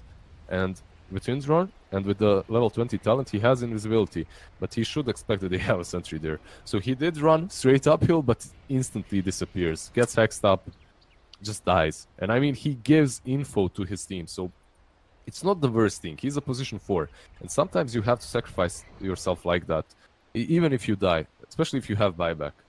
We The Roche is up now, by the way. This disconnect is totally unrelated to the convenient timing. I'm sure Roche crashed their PC. That's what happened. Crashed the game. I mean, it's new guys. They're not gonna contest Roche, so whatever. They're just gonna go farm bottom lane or something like that. How many Roshans have they contested? Like, there's one thing though. In this series or both? Like in both series, they contested 0 Roshans. They took 1 or 2 when they were in front, super late game, but they never contest Rosh. They might find Katzel here. Katzel? They got he the has no Yules. buyback. No, he missed the opportunity. Gonna move across now. Then we'll go for this. Katzel saw him for a second. Now they're gonna move in the Hex coming out to Brawl. He may have made a mistake. The Shackles will land. And the life drain plus the nullifier just to ensure that no one intercedes on the behalf of Brawl. And suddenly they'll move forward towards the Roche pit. This is now theirs to claim. Now they can go for it. Unless Lina buybacks. She did. There we go. But can they do it quick enough is the question. Nisha in the pit, maybe. Nah, this is too slow. They're gonna contest this for sure. The dagger goes in. Oh no, they're gonna move across. Rev has the freezer field available. The Haunt's gonna be used on the back foot. And what a time for a pause. Question marks, ladies and gentlemen. What's going on here? I mean, Wind and Rain, man. Wind and Rain pauses right here. So which person do we jump onto with this Haunt? Oh, hold on a second. Elder Sash is over here on his own. I mean, man, like, these guys are... these pauses, and now they all... The whole team, guys! There was no delay. It's just that, the delay was there. They actually did crash. That wasn't them talking at all. They all gathered Lina right now. She's the only one in, and then they're like, alright, we're all disconnected. Let's decide on this screen where we're gonna go. Oh, man. Their pauses have been questionable, right? Like, ever since the TI qualifier, those after draft pauses. They became notorious for them, yeah. Yeah, but overall, yeah, I don't think this is on purpose, definitely. Especially as you're using Haunt, you want that element of surprise. They're going. Gonna look to jump in. The Miller says, thank you very much. The pit will belong to us. Jumping in, they need to intercede on this. Nisha's gonna get in the pit, needs to be careful. Oh, these Abyssal coming in. Another look surrounding Exotic Deep, gonna try and get him. The Aegis gets picked up by Ritsu. Nisha in the meantime, just trying to stand in. The BKB doesn't get too much about the freezing field, but the crit's too large here. Has to retreat, and the pit gets secured. Maybe in a state of controversy by Wind and Rain. As they get their hands on the Aegis. I think they got everything, actually. Exotic Deer stole the Refresher Shard. Okay, he got his hands on the Refresher Shard. Yeah, not really what he wanted, though. And used it straight away? Nah, it's in base. It's in base. He dropped it, okay. Yeah, so they can take that. Maybe give it to Ursa so he can use 2 golems or something like that. But overall, man, like, even... Like, it was probably not intentional, that pause, but still, though, you have to feel so... You still have to have that sour feeling if you're new guys after that fight.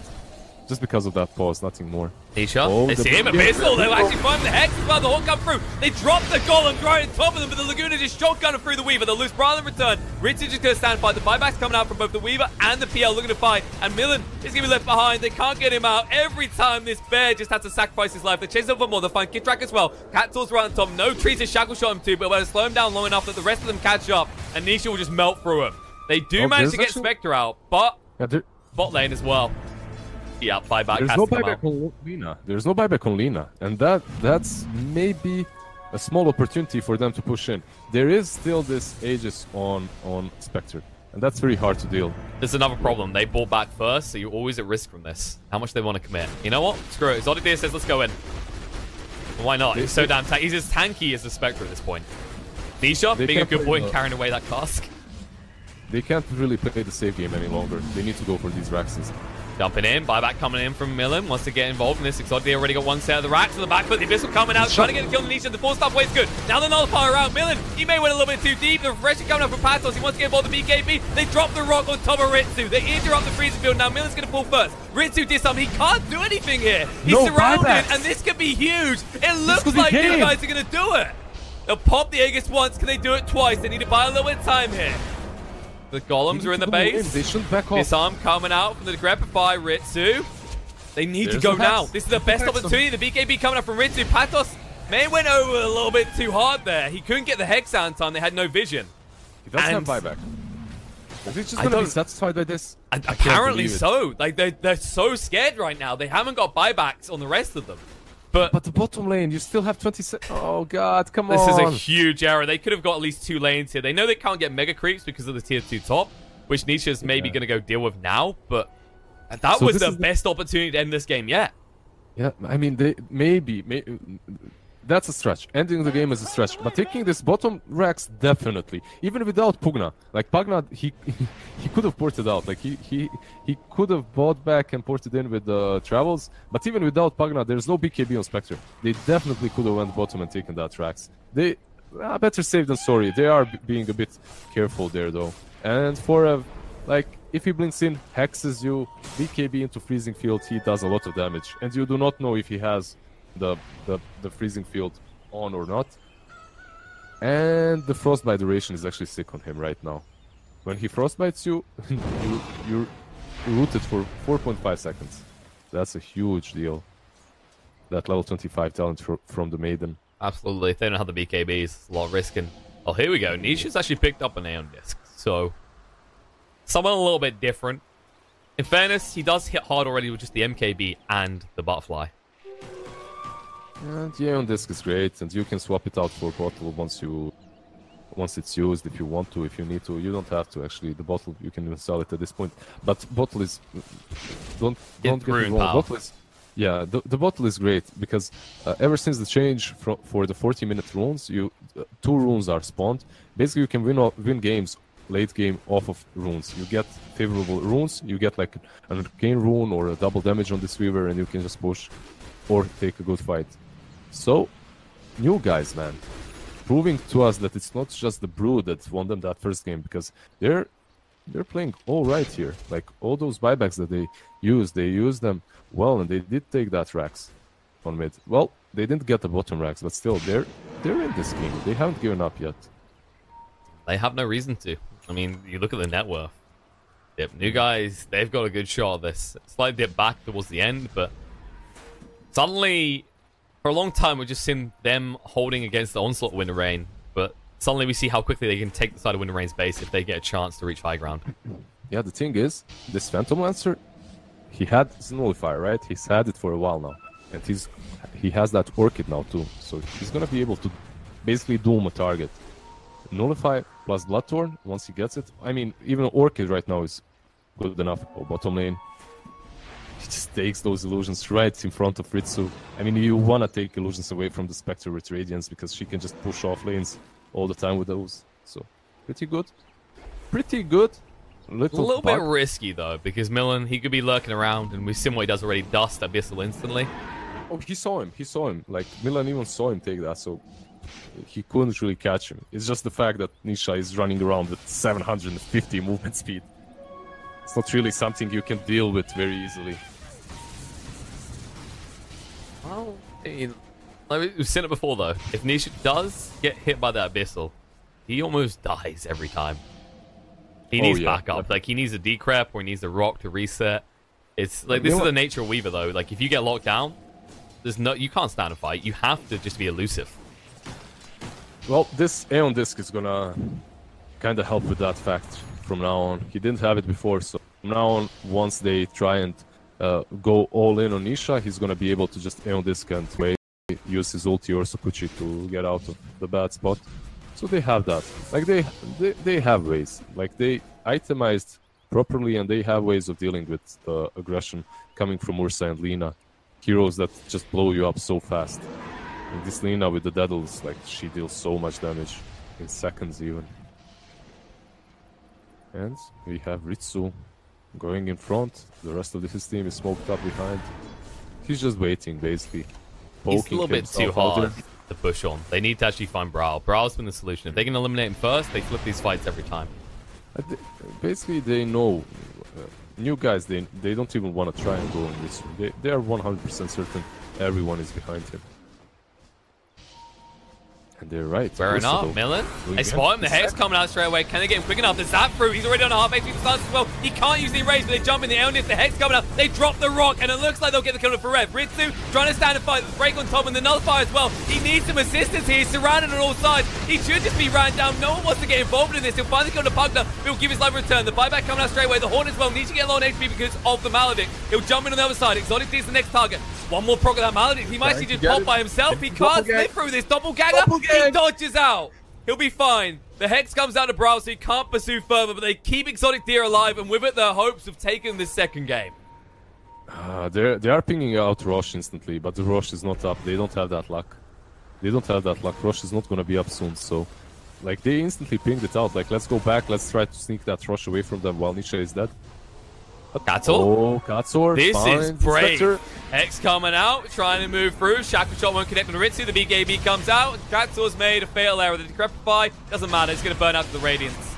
The other side, though. Time, which Doctor dies? Yeah, Kid Track gets dropped by the Golems. He has no buyback. Well, Katzor does. And again, we find ourselves in this position in which new guys, they have the number advantage. They could buy back and push, but instead they're just satisfied. I mean, even if they bought back, it's not really good because Ursa is up to 20. But they definitely need to secure this area around Roshbit. Like, coming up as well. 2 seconds until it spawns. Question is, can they actually do it? This PL starting to hit pretty damn hard. But this PL can do anything right now. He's very, very strong. Well, I was going to say, the concern though is that Brawl hits just as hard, and you're missing 2 heroes right now. Ritsu is there, and Milan is porting in on the shrine. Really? They're going in. They're just doing Rosh again. Alright, why not? Guys just tips their hat. They're like, okay, you want it? Go for it. We'll just go ahead, push the lanes in a little bit. They never seem to learn their lesson here, and as a result... Guys really going to let this happen again. They're going to... I'm just amazed. This happened. Another refresher shot going their way, and we saw how lethal this can be on Ritsu. They're going to give him the Aegis again and the refresher shot once more. Which, actually, I'm still surprised they didn't give it the Brow. I'm just surprised again by new guys. Like, time after time, they just ignore Rosh completely. They're playing the game without Roshan. What, in fairness? They could have bought back. They could have contested this. Well, I was going to say, actually, in fairness to what they done with the Aegis and Wind and Rain, Ritsu has no buyback. Maybe they thought they wouldn't be so bold in the first place to even go for that Roche, but it had to be obvious. About halfway through, no one was shown in the lanes. And new guys, it's just... We see this sometimes. You see a team in a state of reluctance, and if you continue this, it can cost you the game. Of course. Roshan is one of the most important objectives, but somehow, in some way, they are playing completely without it. It worked versus Alliance. They gave them all Roshans, all Aegises, all cheeses almost, and they still won. Here, I'm not so certain though, because yeah, you do have buybacks, but these buybacks on the side of Wind and Rain, they're gonna come online very soon too. Well, not the one on Spectre, she just bought back. That one is gonna be down for a long time, but she has that Aegis, so... You just gave her 2 lives, even though that was your opportunity to end the game. Let's say they contested Rosh and killed Spectre. That's game. That's game right there. Like, they had that chance, they had that option. But instead, no, just AFK farm on their side of the map. It worked so far, why not continue doing it, I suppose? Who am I to blame them for Okay, next level strategy. They're basically trying to make this game go so long that Wind and Rain forget about game 1 and allow the Broodmother through again. Good strat. Good strat. Next level plays right there. I don't think they're ever gonna forget that Brood, man. They're gonna scratch themselves for quite a long while from now. That wound is gonna still hurt, man. That wound is still gonna hurt. Like, losing 20 minutes in, being mega 20 minutes in, that's not something you forget. Especially in the same series. Well, I don't know. If the game goes for like 5 hours, you might get that stage. Yeah, if it goes for 5 hours, your brain stops working. Then it's possible, definitely. And look at this. The Doppelgang again. Sending these illusions. Just feeding them in. It's so damn tanky. I mean, look at this. Ritsu barely touches him. It feels that way anyway. Because he doesn't get the Desolate either. There's just too many. Yeah, they're just farming. They're trying to farm those illusions, but those illusions are just stopping the push. This is like, I don't care what anyone says about the Storm thing. This is the most disgusting thing we've seen this tournament so far. Nisha does not have a port, and they're actually... He has it, but it's in his stash, and they're porting out. They're falling back again. So, can't get on the high ground, come on. I mean, you're right. You know what? Don't go for Aegis. You don't need the Aegis if you can just stall for 5 minutes. Who cares? More impressive if you win without it, okay? This is them trying to make a statement side, new guys. You do not need Roche to win games. They're playing hard mode, that's what you're saying. Hard mode oats. No Roshan. I mean, you have your way. You do 2 heroes. They do no Roche. Yeah, it's some mutation that they are stuck in. Playing without Roche. Man. And the best part is they're probably not going to get punished for it. The Aegis hasn't got long left. Yeah, and it's basically because of this doppelgang. This doppelgang talent just stops any sort of aggression on their high ground. They keep on defending. Well, we'll see though. They are converging around mid. Wind and rain. They have to be getting impatient about this. The problem is, every time you go to a different lane, Patos is pushed in another. Or Weaver. And it's like all they need in their base, as we've seen, is exotic deer. Patos looks like someone who could die on bottom. I don't know, Patos looks like someone... Rev's here. Yeah. He sees him. Patos? Oh, he blinks away. TP? No, they find him. The Horn coming in just until he dies. The Aegis coming into use maybe finally, but not really aggressively. Patos just buying so much time with the Hex. They'll chase through onto him. They'll Hex him up. He's surrounded. No way on this to protect you. No TP away. But, I mean... I was just highlighting about the Aegis. You don't get to use it aggressively. It's going to run out now. Yeah, I don't know why, but Patos just looks like that kind of a guy, you know? He goes, tries to split push the same way Nisha does, and he just dies. Like, he's doing the right thing, but just it doesn't happen for him. The worst part is, even when he has those spider senses to blink out, he blinks out, but he doesn't blink. Like, he blinks out, and then he moves. Like, he blinked out in fog, and then he moved out of fog, so that the Crystal Maiden could see him from the lane and just frostbite. I was a little bit greedy. He could have just went for a BKB TP. I mean, he could have just went for the TP and not move out of fog. there's that. There are so many elements to this. No, it was a complicated game, full of many blah blah blah blah blah. He was just. He thought that someone is gonna blink after him or something like that. It's just the next level play that I can't really wrap my head around. That's what's happening. Okay, the Aegis got reclaimed, but they're gonna try this again. Alright, let's go. Round 58. Shackle shot. They actually take on the Ritsu here. Silence up as well. Gonna try and do the damage. Hex coming out low to try and protect him down to half HP already. Nisha has to move away. The Onus does get proc. Ritsu's still on half HP. The Horn's gonna be used just to zone them out and force them away. Exotic Deer just trying to get rid of the illusion in the meantime, but you just open up your base. And you get him out, is the question. Exotic Deer needs to do something. Bro hits so damn hard. They're going to try and go on this. The Hex coming out. Little Piggy in return on the Caxor. He can't do too much. Nisha on the back foot. Looking on the Millen. He went a little bit too deep, but will he stay alive? The freezer field interrupted by the rock straight away. They get the kill on the Millen, but can they find more? Exotic Deer on half HP. Chasing on for Rev. He's going to get low. Is it low enough? He needs one more hit. No. Exotic Deer. They're going to get him.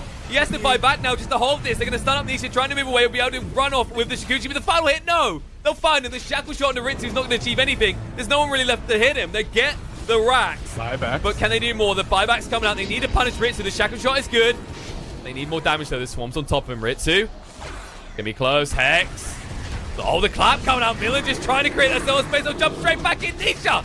If they get him here, they might have this. The buyback comes down. The wind rush. He needs to get involved. But the Hex there is on the brow. He doesn't even care too much. Patos falls into the BKB. Just trying to stand his ground on the back foot. He will look for the life drain. He'll find Kid Trap. But Miller going even deeper in the meantime.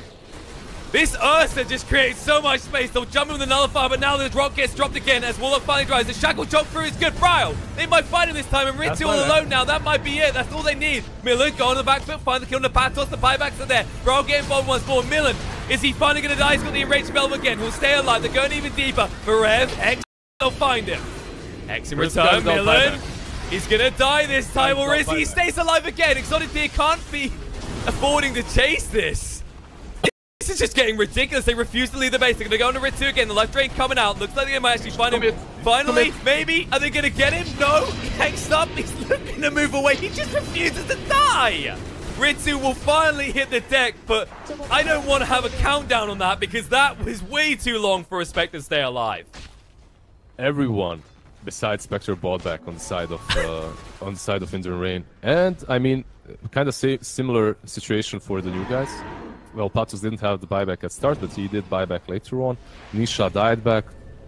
Exotic Deer didn't though, right? Exotic Deer, yeah, he did as well. So everyone in this game basically bought back. And from this point onwards, it's anyone's game because of these buybacks. it's all about the next team fight. Well, Spectre still does have her buybacks. That's huge. But Wind and Rain kinda... Alright, wait, Exotic Deer moving into Kitrak. Kitrak does have that jump, he should know. Oh, they see him. Kitrak, he needs to move. Cancel going through the BKB once. If the Hex is going to come out this time, he won't be a little piggy. But Kitrak, he runs his ass back to the slaughterhouse. The one that won't actually turn him into bacon. Alright, let's see. Do they go for Rosh? First time in this game. Let's go. First time in the series. Rosh, come on. Do it now. Do it now. This is the opportunity. Oh, that's There's a big piggy. Let's get it. Who likes bacon? I think new guys do. Finally, they get the guts to go for one. Right? I mean, that's because Spectre is dead, right? No other way.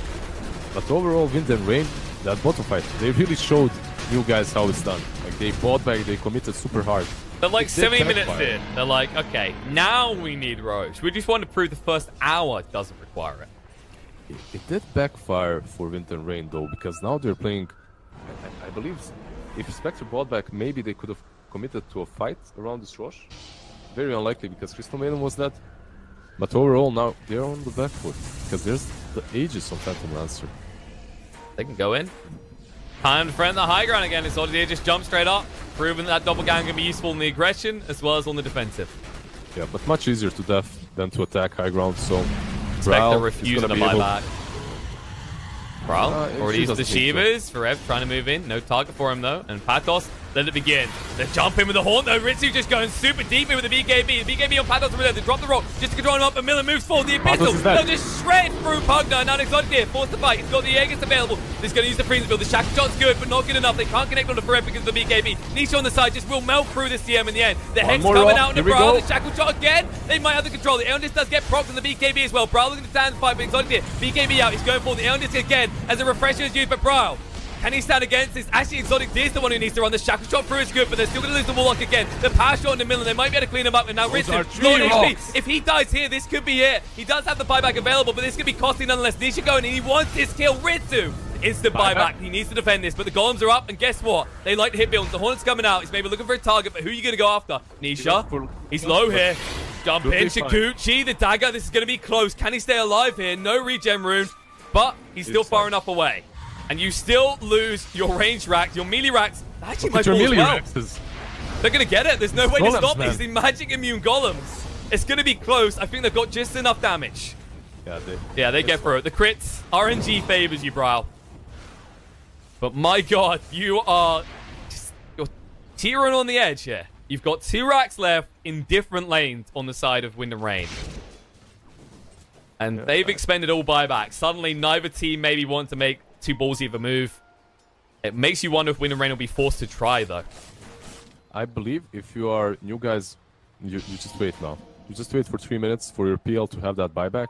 And after he has it, you go in. Unless he spends his gold and buys shards right now.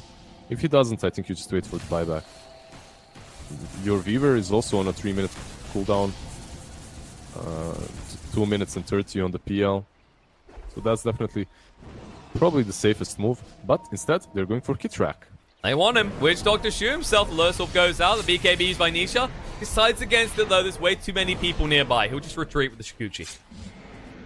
Yeah, you have to be careful. The Crystal Maiden running with that Shadow Blade and Hex. She can always catch you. Man, what a game. What a game so far. Like, so many buybacks. All the games. What a set of games so far. All 3 games so far, over an hour. We were having pretty quick finishes throughout this tournament. And the final day, no one wants to give up a game other than that first game of this series. Yeah, other than the Brood game. Yeah, other than the Brood game. This is a Brood game. What do you expect? The buybacks on the side of Wind and Rain, they're kind of not as good as new guys. New guys are going to have them earlier, and Spectre is going to have the slowest buyback back. Like, it's all about these buybacks right now. All that matters. So as soon as they have the buyback, I think they smoke up on the side of new guys, or they just go and try to get some kills, some pick-offs. That Pugna died so fast that last fight. Man, she just got shredded through. And if she survives, if she manages to use that refresher shard, maybe 2 hexes, 2 Dagon 5s, that's so much damage. She can blow up this Ursa even. I think the words we're looking for are nullifiers, because that's what you now need. Ursa's building into one. I mean, yeah, 75 minutes in. And so CM. And Rain remembering that Nullifier is an item. That might help with the Elendis. Yes, maybe Pugno dies even quicker. Maybe we even manage to find kills on the Weaver before he can do anything again. Yeah, that Nullifier definitely helps. And Exotic Deer has been hanging on to his for quite a while now. The Bloodthorn helps too. So basically he has the Doom. The Silver Edge, the Bloodthorn, and the Nullifier. Completely shuts down anyone he goes on to. This is what we want to see though. PLs, typically the mistake we see them make is they get tanky, but they don't really deliver enough. And it's not just about the damage, the Nullifier plus the Bloodthorn, it's just the full control. You can guarantee a kill on almost anyone. Here we go. He has the buyback, man. The buyback is on in 20 seconds. So PL is going to have the buyback in 20 seconds. Pagna is not going to have his. Nisha also not. So, alright. So only PL with the buyback right now. They will look to throw him in first, I'd imagine. They've got the Silver Edge available. They want to charge for Millen's waiting here. Patos will reveal. Need to be careful. They blink in, but blink away. The Haunt coming out. They do use the BKB time. Light Striker right, won't connect. And on the other side, fight Nisha. Already has his Elendis proc. The Haunt does go down with the Laguna. They get rid of Forever already. Now Brawl, he's going to run out of time with the Elendis soon. They need actually aggress on him. The rock gets dropped again. Can they get on top? It's a good question. Shackle shot is good. Millen can't get involved. Meanwhile, on the other side of the fight, Nisha's getting low. Actually pop here. They're going to kill him. 100 seconds on the sideline. He doesn't have buyback available. Exotic needs to get back in this. Millen surrounded, and he will be left behind. They can't get involved in this. The buyback comes out straight away. Ritsu, no man to work with. He just wants to get out of here. Millen the clap again to make sure no one is chasing. The Golems, they're just going to run through, but this time they can't hit on any buildings. Yeah, this isn't great. Top is pushing, and they have to go back, and Weaver does not have buyback. Because of that, they're lucky. The rush isn't. I mean, it's not just luck. They know exactly when rush is going to spawn, so...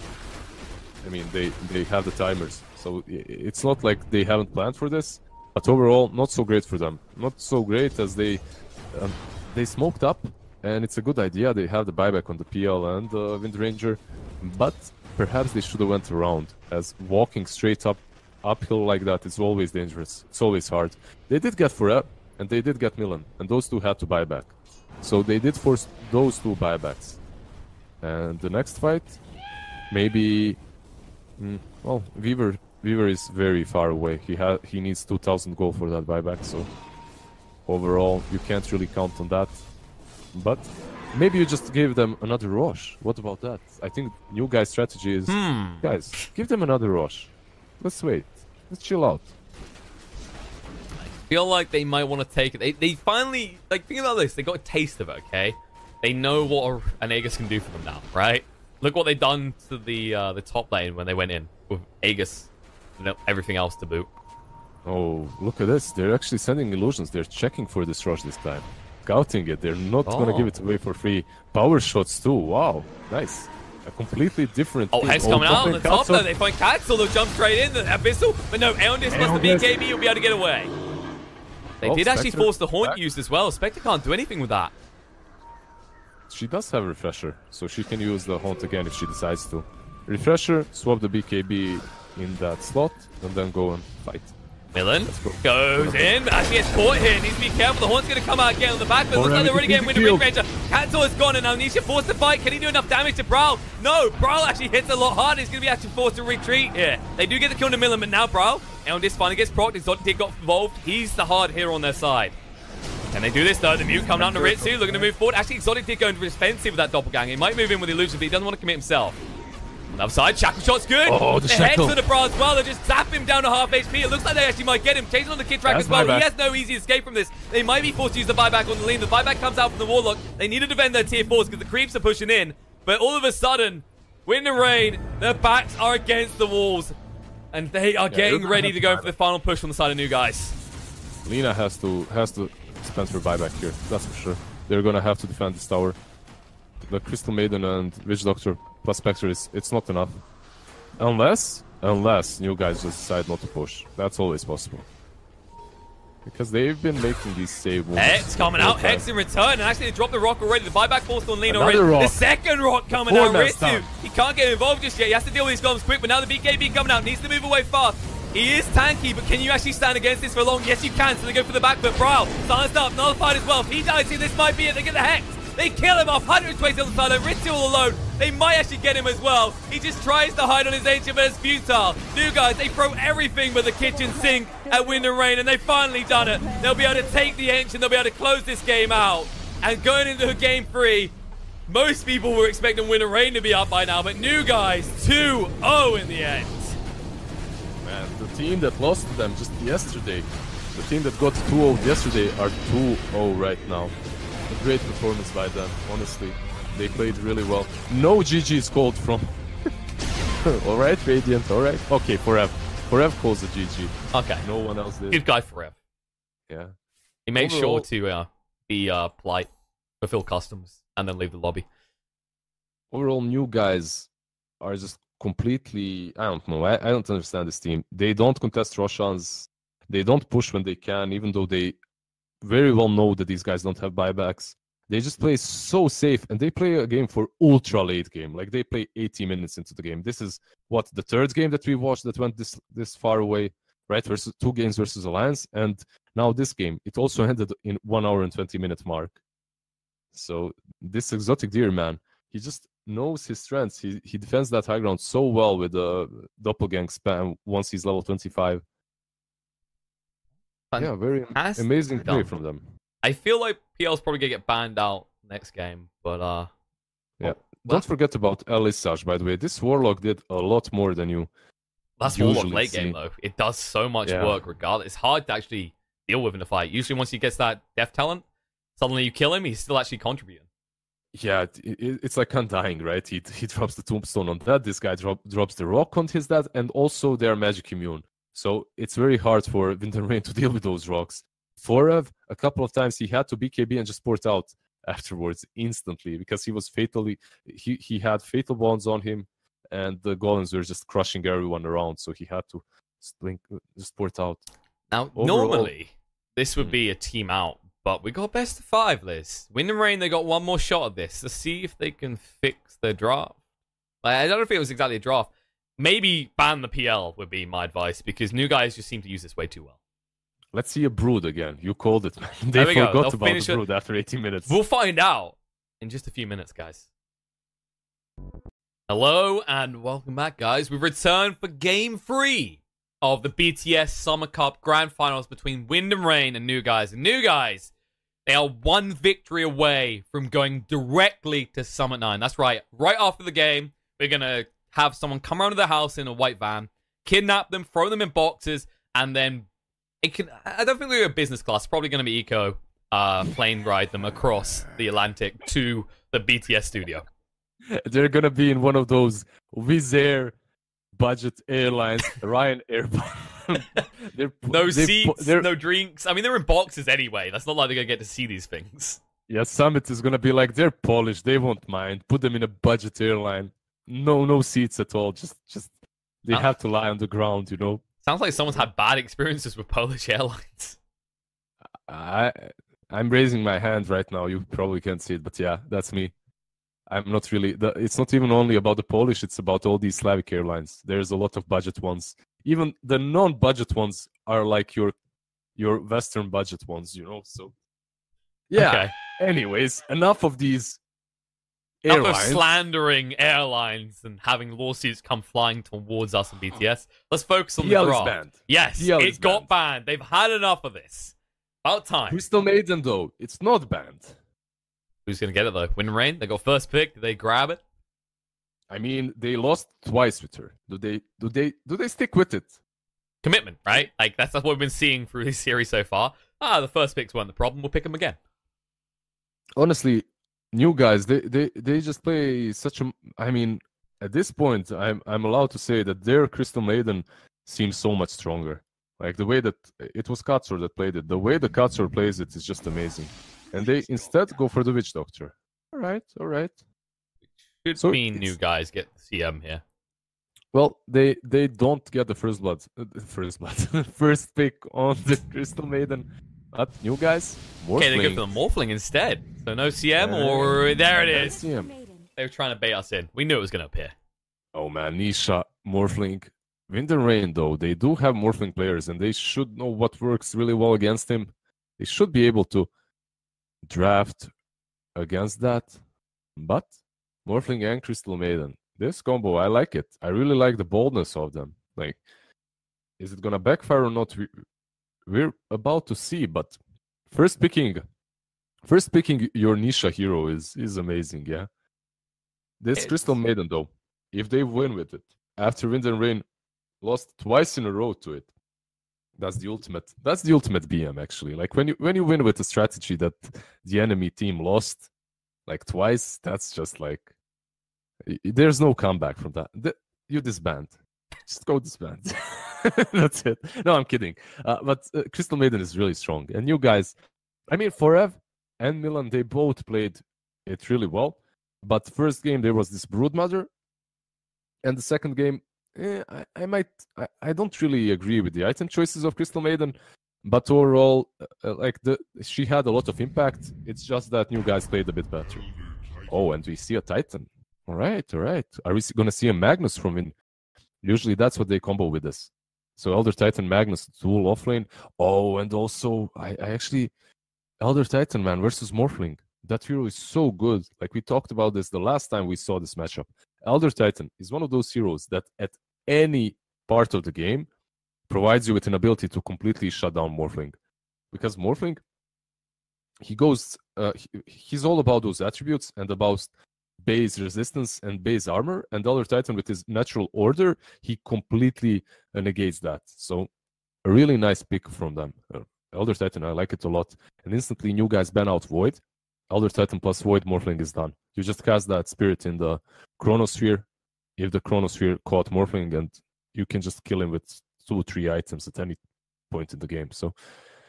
So far, Wind and Rain already responding to this Morphling, and I'm kind of thinking maybe they could have waited for the second phase. I was about to say, maybe the Peru sneaks in, but there's the ban. Second phase, they're not even going to risk it this time. You never know. A long time has passed, actually, after that second game that lasted for 80 minutes. Wait, that was one game? That was only one game. Yeah. I mean, there was that Brood game as well, but yeah, that kind of evened up a little bit. That was a little bit quick. But yeah, that Brood game, 20-minute game, like irrelevant. But this second one, man, we had some good dotes there. Third game though, are we gonna see a quick sweep from the new guys, or are Wind and Rain gonna take us and hold on to this best of 5 series throughout the night? I mean, it depends. How badly do they want you to go and do your workouts? That's the question. This is the thing. There's this one gym. It works the whole night, but it's kind of creepy. And I'm already late for my normal gym. Almost late. It's gonna close down soon. So never mind. Just play. Go full best of 5 as much as I care. My pecs are gonna suffer. Feels bad, man. Anyway, what do new guys pick here? Probably some position 5. The Witch Doctor is usually what they went for. They could get something else instead. Warlock, is it banned? It's banned. So there's no sustain in the pool any longer. Usually if there's a Warlock, you pick that. But okay, they prove you wrong. There's a less picked sustain, which is the Dazzle. I was thinking maybe Wyvern as well, but it's always a double-ended sword because you're going to hold your person in place with the Cold Embrace anyway. Yeah, and it kind of allows Elder Titan to set up. But overall, Dazzle, yeah, interesting. We don't see him way too often, actually. I'm surprised to see this hero. He hasn't been changed recently. Yeah, he did. Like, the Poison Touch got rescaled a bit, but his Shadow Wave and Shallow Grave have been the same for quite a while now. So, the hero that we don't see a lot, and we have a Nature's Prophet. All right. New guys, how do you respond to this? They have... Actually, Exotic Deer, I think, plays a me Nature's Prophet as well. So, they kind of have it in their blood. They should know how to respond properly.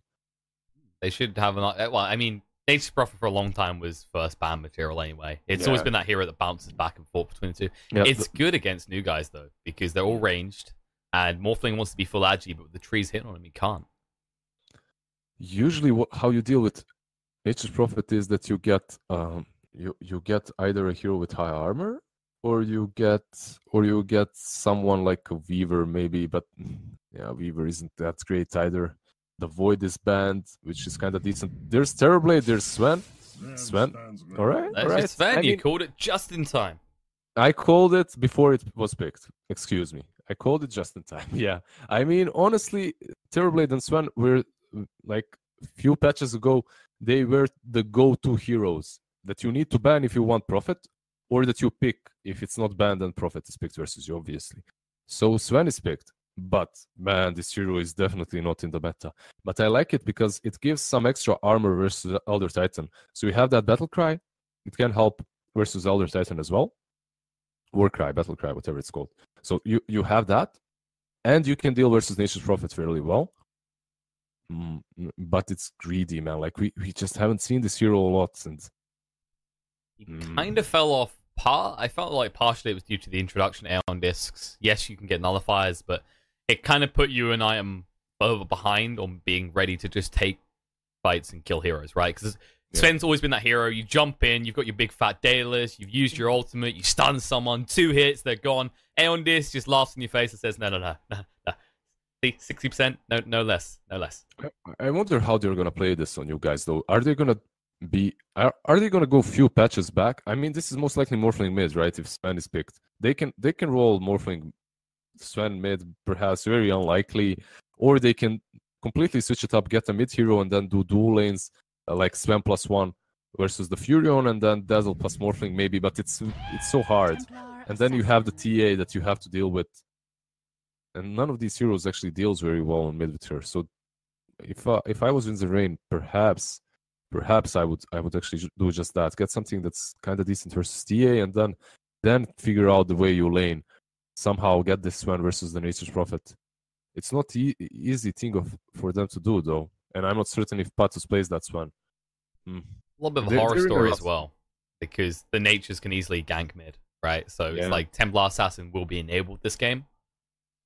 I mean, Morphling not really susceptible to dying if he goes mid. But the thing is, Templar is going to last it anyway. Like, she's going to win that lane, and you don't want him to lose the 1v1 lane. And TA can even kill him if she gets a couple of lucky Psyblades. Probably not going to happen, but there's danger there. While there's no danger for the TA. Absolutely none.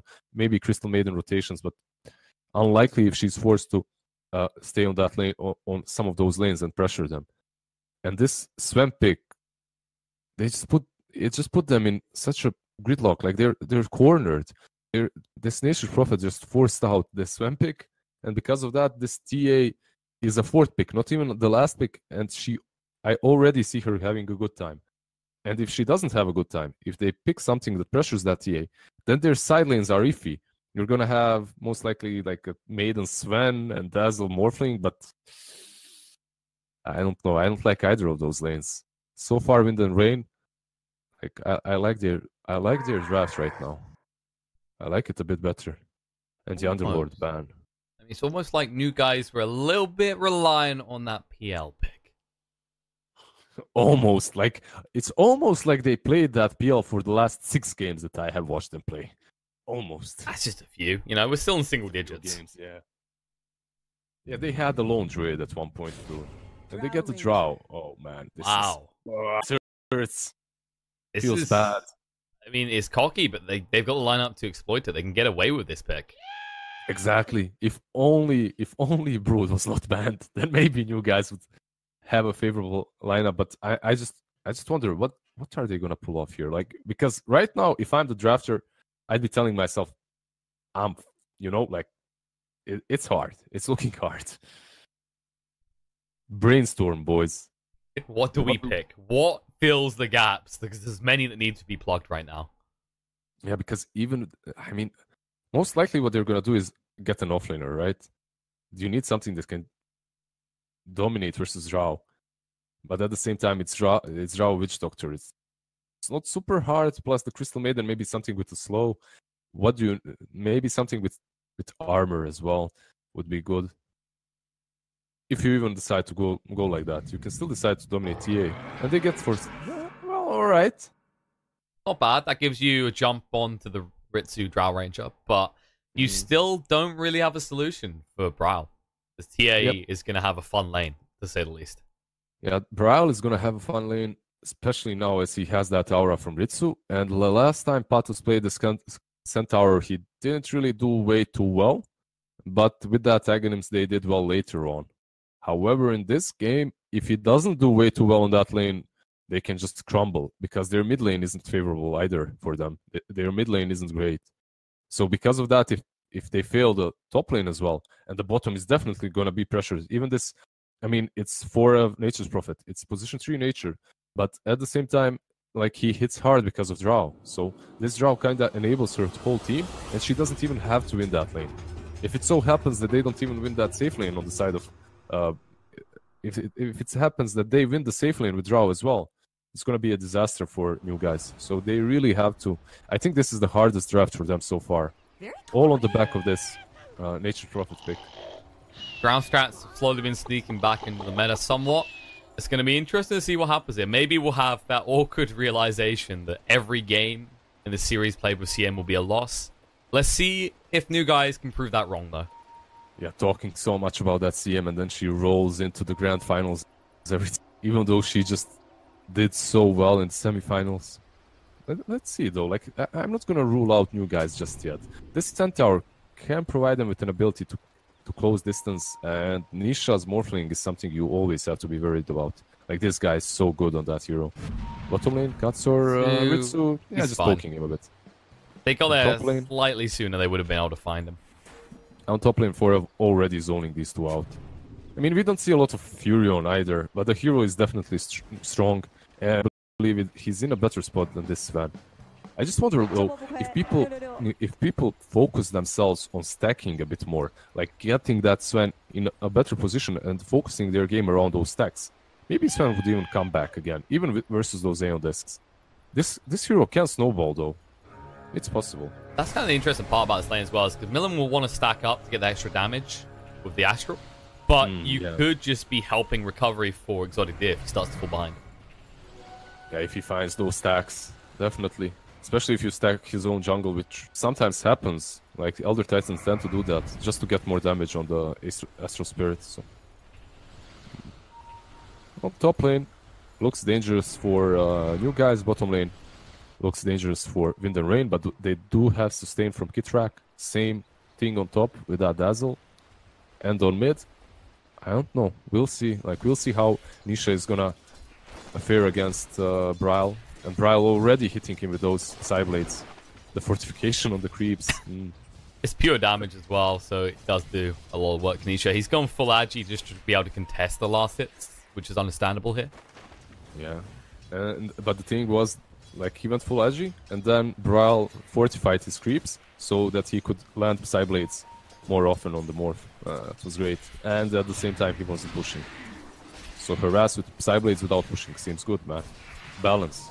It's more than that as well, because if you go for the denies, you don't use the refraction charges, so you can keep harassing. Like, it's insane what you can do in this lane. And it's just... Nisha just needs to try and focus on his farm. There's not really going to be much kill potential for him in this type of lane. Yeah, most likely not. Unless this Crystal Maiden perhaps rotates at some point, but even then it's hard. It's a hard kill. Top lane, Dazzle, Exotic Deer. They're keeping up. This Shadow Wave definitely helps. Usually I like to see Poison Touch on the current state of the game, because you can trade a bit more. It's been rescaled a little bit. Like, you deal more damage on level 1, and he got it now. So with this Poison Touch, they might even go for Milan here.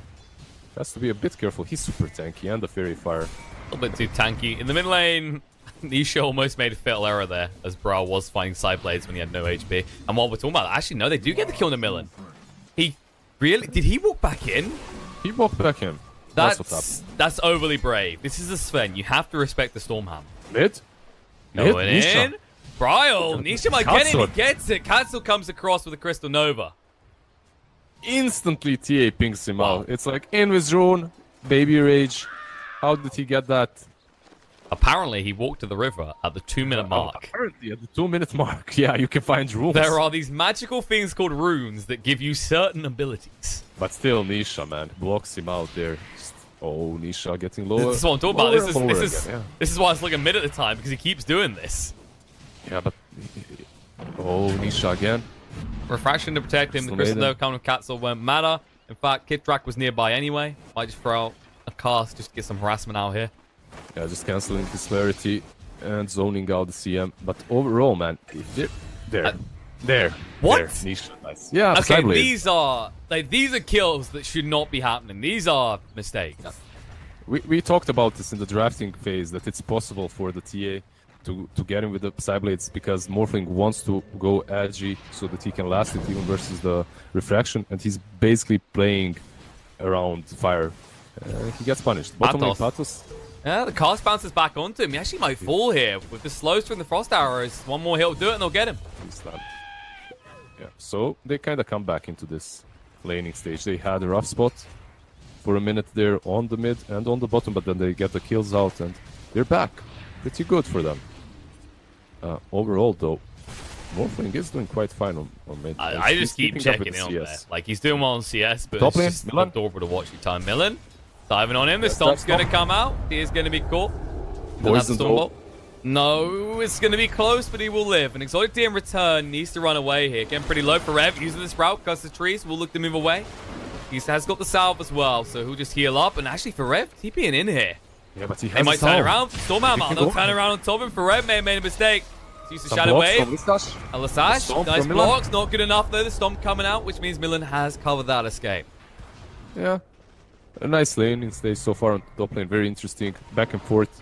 They kind of throw these stuns and the ports, and they're both of these duos are very aggressive. I really like that. At the same time, on mid, Nisha dropping low too, but they're actually very aggressive on Braille. No, okay. He's just baiting. For now, he's just baiting. I mean, we say he's baiting. If Braille had gone for the deny, I'm pretty sure Nisha would have died, because he almost died from a direct hit. I mean, when you're on 1 HP, whatever hits you, you're dead. And he's just playing with fire all the time here. Has to respect the amount of damage that Psyblades do. Oh man, Psyblade after Psyblade. It's not even that hard to hit them anymore. It's very easy. The TA is on mid. I'm still surprised this hero isn't picked a lot. I mean, she is banned a lot, so there's a reason. I know. I remember we have this discussion that you think Templar Assassin's the next thing that's going to sneak in. People just realizing how powerful she is with the traps, especially. The traps got even nerfed a bit, so Ice Rock already realized that she. Oh, the Psyblade. Every time. Yeah, and we can't get drawn into this Morphling mid game again. Nisha, this is what we kind of are. It's just back and forth. It's like, how is he gonna do it this time? Is he gonna make a mistake? Yeah, he just plays like this. It's basically Morphling gameplay, just shifting all the time, playing with fire, and as long as he doesn't die, it's awesome because he's playing versus a TA with Drow, and he's man. This lane, man. Okay, he screwed up once. He's not going to do it again. Okay, he's kind of, he's calibrated himself on what he needs to do as a Morphling. Last time versus Skyrat, he did the same thing. He calibrated once, died once, and from then on, survived. Top lane for a stunt. Oh, he has phase boost though. No, he's fine. Yeah, phase boost will get him away. Exotic Deer will try to clean up these treants. They are being a little bit frustrating. We're seeing a lot of damage actually. This is always the frustration though. You have to pay attention to those treants. But they're so easy for someone like Forev to deny. He has so much damage to work with. He has Mango. Coming in. They could go for Stomp, but the blocks instead are more valuable here. Exotic D says, help me, I need a way out of this right now. He'll reveal. Storm Hammer. Oh, he actually brought the Spirit back as well. He did have the Mango, but no chance he gets the Stomp off. Yeah, and he casted the Spirit in kind of a maybe a wrong way. Because Sven was running away to the tower, so there's that too. But overall, even with that Mango, he would have enough mana for the Stomp, definitely. A slight misplay there, but making so many stacks. A TA can actually benefit a lot from these stacks, so kind of a double value there. He's getting a lot of damage, Milan, right now, and he's running top. Like, he can fight them. Like, they should be careful. He has plus 153 damage. He was a little bit hesitant there. He ran forward and then just turned around. Like, actually, they've got stuns, right? Yep, let's not get a little bit too greedy here. Let's not get ahead of ourselves. Well, meanwhile, bot. That's all. He's gone. Nice. Ritsu hits 6, and suddenly he hits like a truck. And not only him. Braille hits harder. Nature's Prophet hits harder. Braille with the casual plus 121 damage. Seems good, man. That's just a little bit then. 7 minutes in. Solid here going for the Storm Hammer coming out. Brett may have made a mistake. The Storm is going to be quick enough. No, it won't. They get the final hit. And now Gatsel is here, but he wants Milan as well. He's got the Frostbite available. Move Ryan Tormund. The body block's coming. Alisash says, you're not the only one who can play this game. But I don't need an Invis rune. They're going to go in. They want this. They got the Storm Hammer. They won't be able to find it. Nope, the treants are there, man. And while that's happening, Centaur actually gets Dover as tier 2. Gets pulled down. Suddenly, witch doctors are a huge threat to horses. Who would have thought it? We talked about mids, we talked about top, we haven't really talked about bottom at all, and Patos is gonna maybe This is we're talking again. about it. It'll be fine. Ritsu does a lot of damage, but of course can't afford to tank tower. That creep wave going a little bit too deep for him. The way new guys play, they sometimes completely just sack Patos. Like they just sack him. He just feeds and they let him feed, and that's it. He gets his levels, especially when he's playing these heroes that are only about their ultimate. I mean, Centaur can do so much if he's had a good game. But right here, he hasn't. He's only level 4, well, almost 5, but still. He's very underfarmed. He has only 17 CS. So not really having a great game. But later on, he can still contribute to his team. Just by using that Stampede. Like, they proven this to us already in the last series. They have done so much on the back of that Stampede, on the back of that Centaur. But it's gonna be the same this game, because this Drow Ranger, this whole team, man, they just want to push, and they can all push alone. They don't have to stack up. It's that huge conundrum. They've picked so many ranged heroes. They're getting so much value out of that Drow, as you said. And yeah, Centaur can bounce back, but he can't keep coming back to this lane and dying, because Drow is... That's probably the worst hero I can give it to right now, because Templar Assassin, she's going to have a good lane no matter what. Drow is the one that we might farm, but she shouldn't necessarily be finding these kills like this.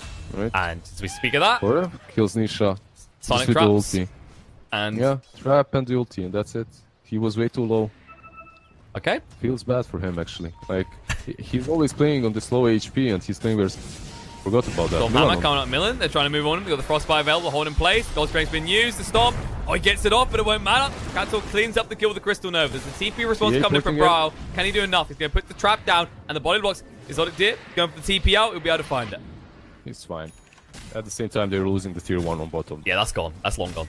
You guys... Atos got 6, though. Oh, well, that's kind of good for them. But overall, you know what I'm worried the most about when it comes to the new guys draft is this Morphling pick. They were kind of forced to pick this Sven because they had nothing against this Furion. But then you're playing with Sven plus Morphling. Like, these two heroes together, I don't like it. And Morphling needs time. Can we also talk about... I think this is the first time I've seen this from a Morphling in a very long time. He's going for a Morbid Mask. No, Nisha is actually doing that. Most Morphling players do not. But Nisha, this is his build, basically. He goes Power Threads Aquila, sometimes even without Power Threads he gets that Morbid Mask. And that allows him to farm even when he's full edgy, because he just heals up all the time. And he can just morph whenever. Top lane, smoke. Nah, nothing's gonna happen. They brought Ritsu up here. He wants to fight. Exotic relentless to do so. He'll just move away. Needs to get himself some more gold first of all. So who does the comeback in this team? Like, Morphling is the guy that you expect to... Oh, well, Pat's going mid, but do they have the damage, just the two of them? I doubt they do. It's rune on him. They can get pretty close without being seen. You know, Katzel, look at this. Oh, they see him. Sprout comes out. Katzel's surrounded, going to put the Crystal Nova down, but he's already gone. They read that perfectly. The ping came out, and they just broke that tree line. Right, so they get the Crystal Maiden at the same time. Patos on mid, setting up. Going in. How do you get through the refraction? Jumping in, Stampede comes out, but there you go. Just goes invis with the melt. And now the TP response. Sprout coming in. Patos going to cut the tree, trying to move away. The Malik's going to hit along the cast. It's bouncing back towards him. And now bouncing back in return because Nisha did turn into the Witch Doctor. Sleep's good. Hits on the free. Zendar's just going to go pop. And they're going to find 2 more. Elisash gets the Shallow Grave out in time. The Catul won't be so lucky. Good track. Is going to proc out. Nope. The raindrop keeps him alive despite the Maledict doing heavy damage. Top lane, Exotic Deer moving into Ritsu. Ritsu's just going to fall back. So overall, they just cannot fight. They have no ways of dealing with this refraction. The TA is gonna have Mithril Hammer after this tower. That means that she's gonna have her Desolator finished. It's looking grim for new guys. This is the first time that I actually kind of feel that they got outdrafted a little bit. There are still ways for them. They just need to perhaps get the blink on this Centaur fast enough. Like, they need levels on their supports as well. Crystal Maiden is just level 5, 12 minutes in. Your position 4 should be level 6 by now, definitely. She does have the tome now, so she's gonna get that at least. Top lane, Ritsu. Got it there. He wants to get across. He can't actually try and go for Ritsu though, and now he needs to be careful actually. The thing that's the worst is that, in my opinion, even if they kill this Drow Ranger here, they still don't do a lot. They're gonna go on Exotic Deer. The sleep comes out. They're ready. The Toe Splitter's coming through. The Sprout's there as well. Use that shallow grave. We'll get it out. The TP. They've got no way of stopping this, but they will be able to get the tier 2. And this is just turning into more or less a death push from Wind and Rain. They do so much damage to towers now. Yeah, it's very hard. Nisha doesn't have his Morbid Mask. Like, he might even not buy it any longer, to be honest, because I don't know, they have to fight soon. They're gonna lose all their outer towers.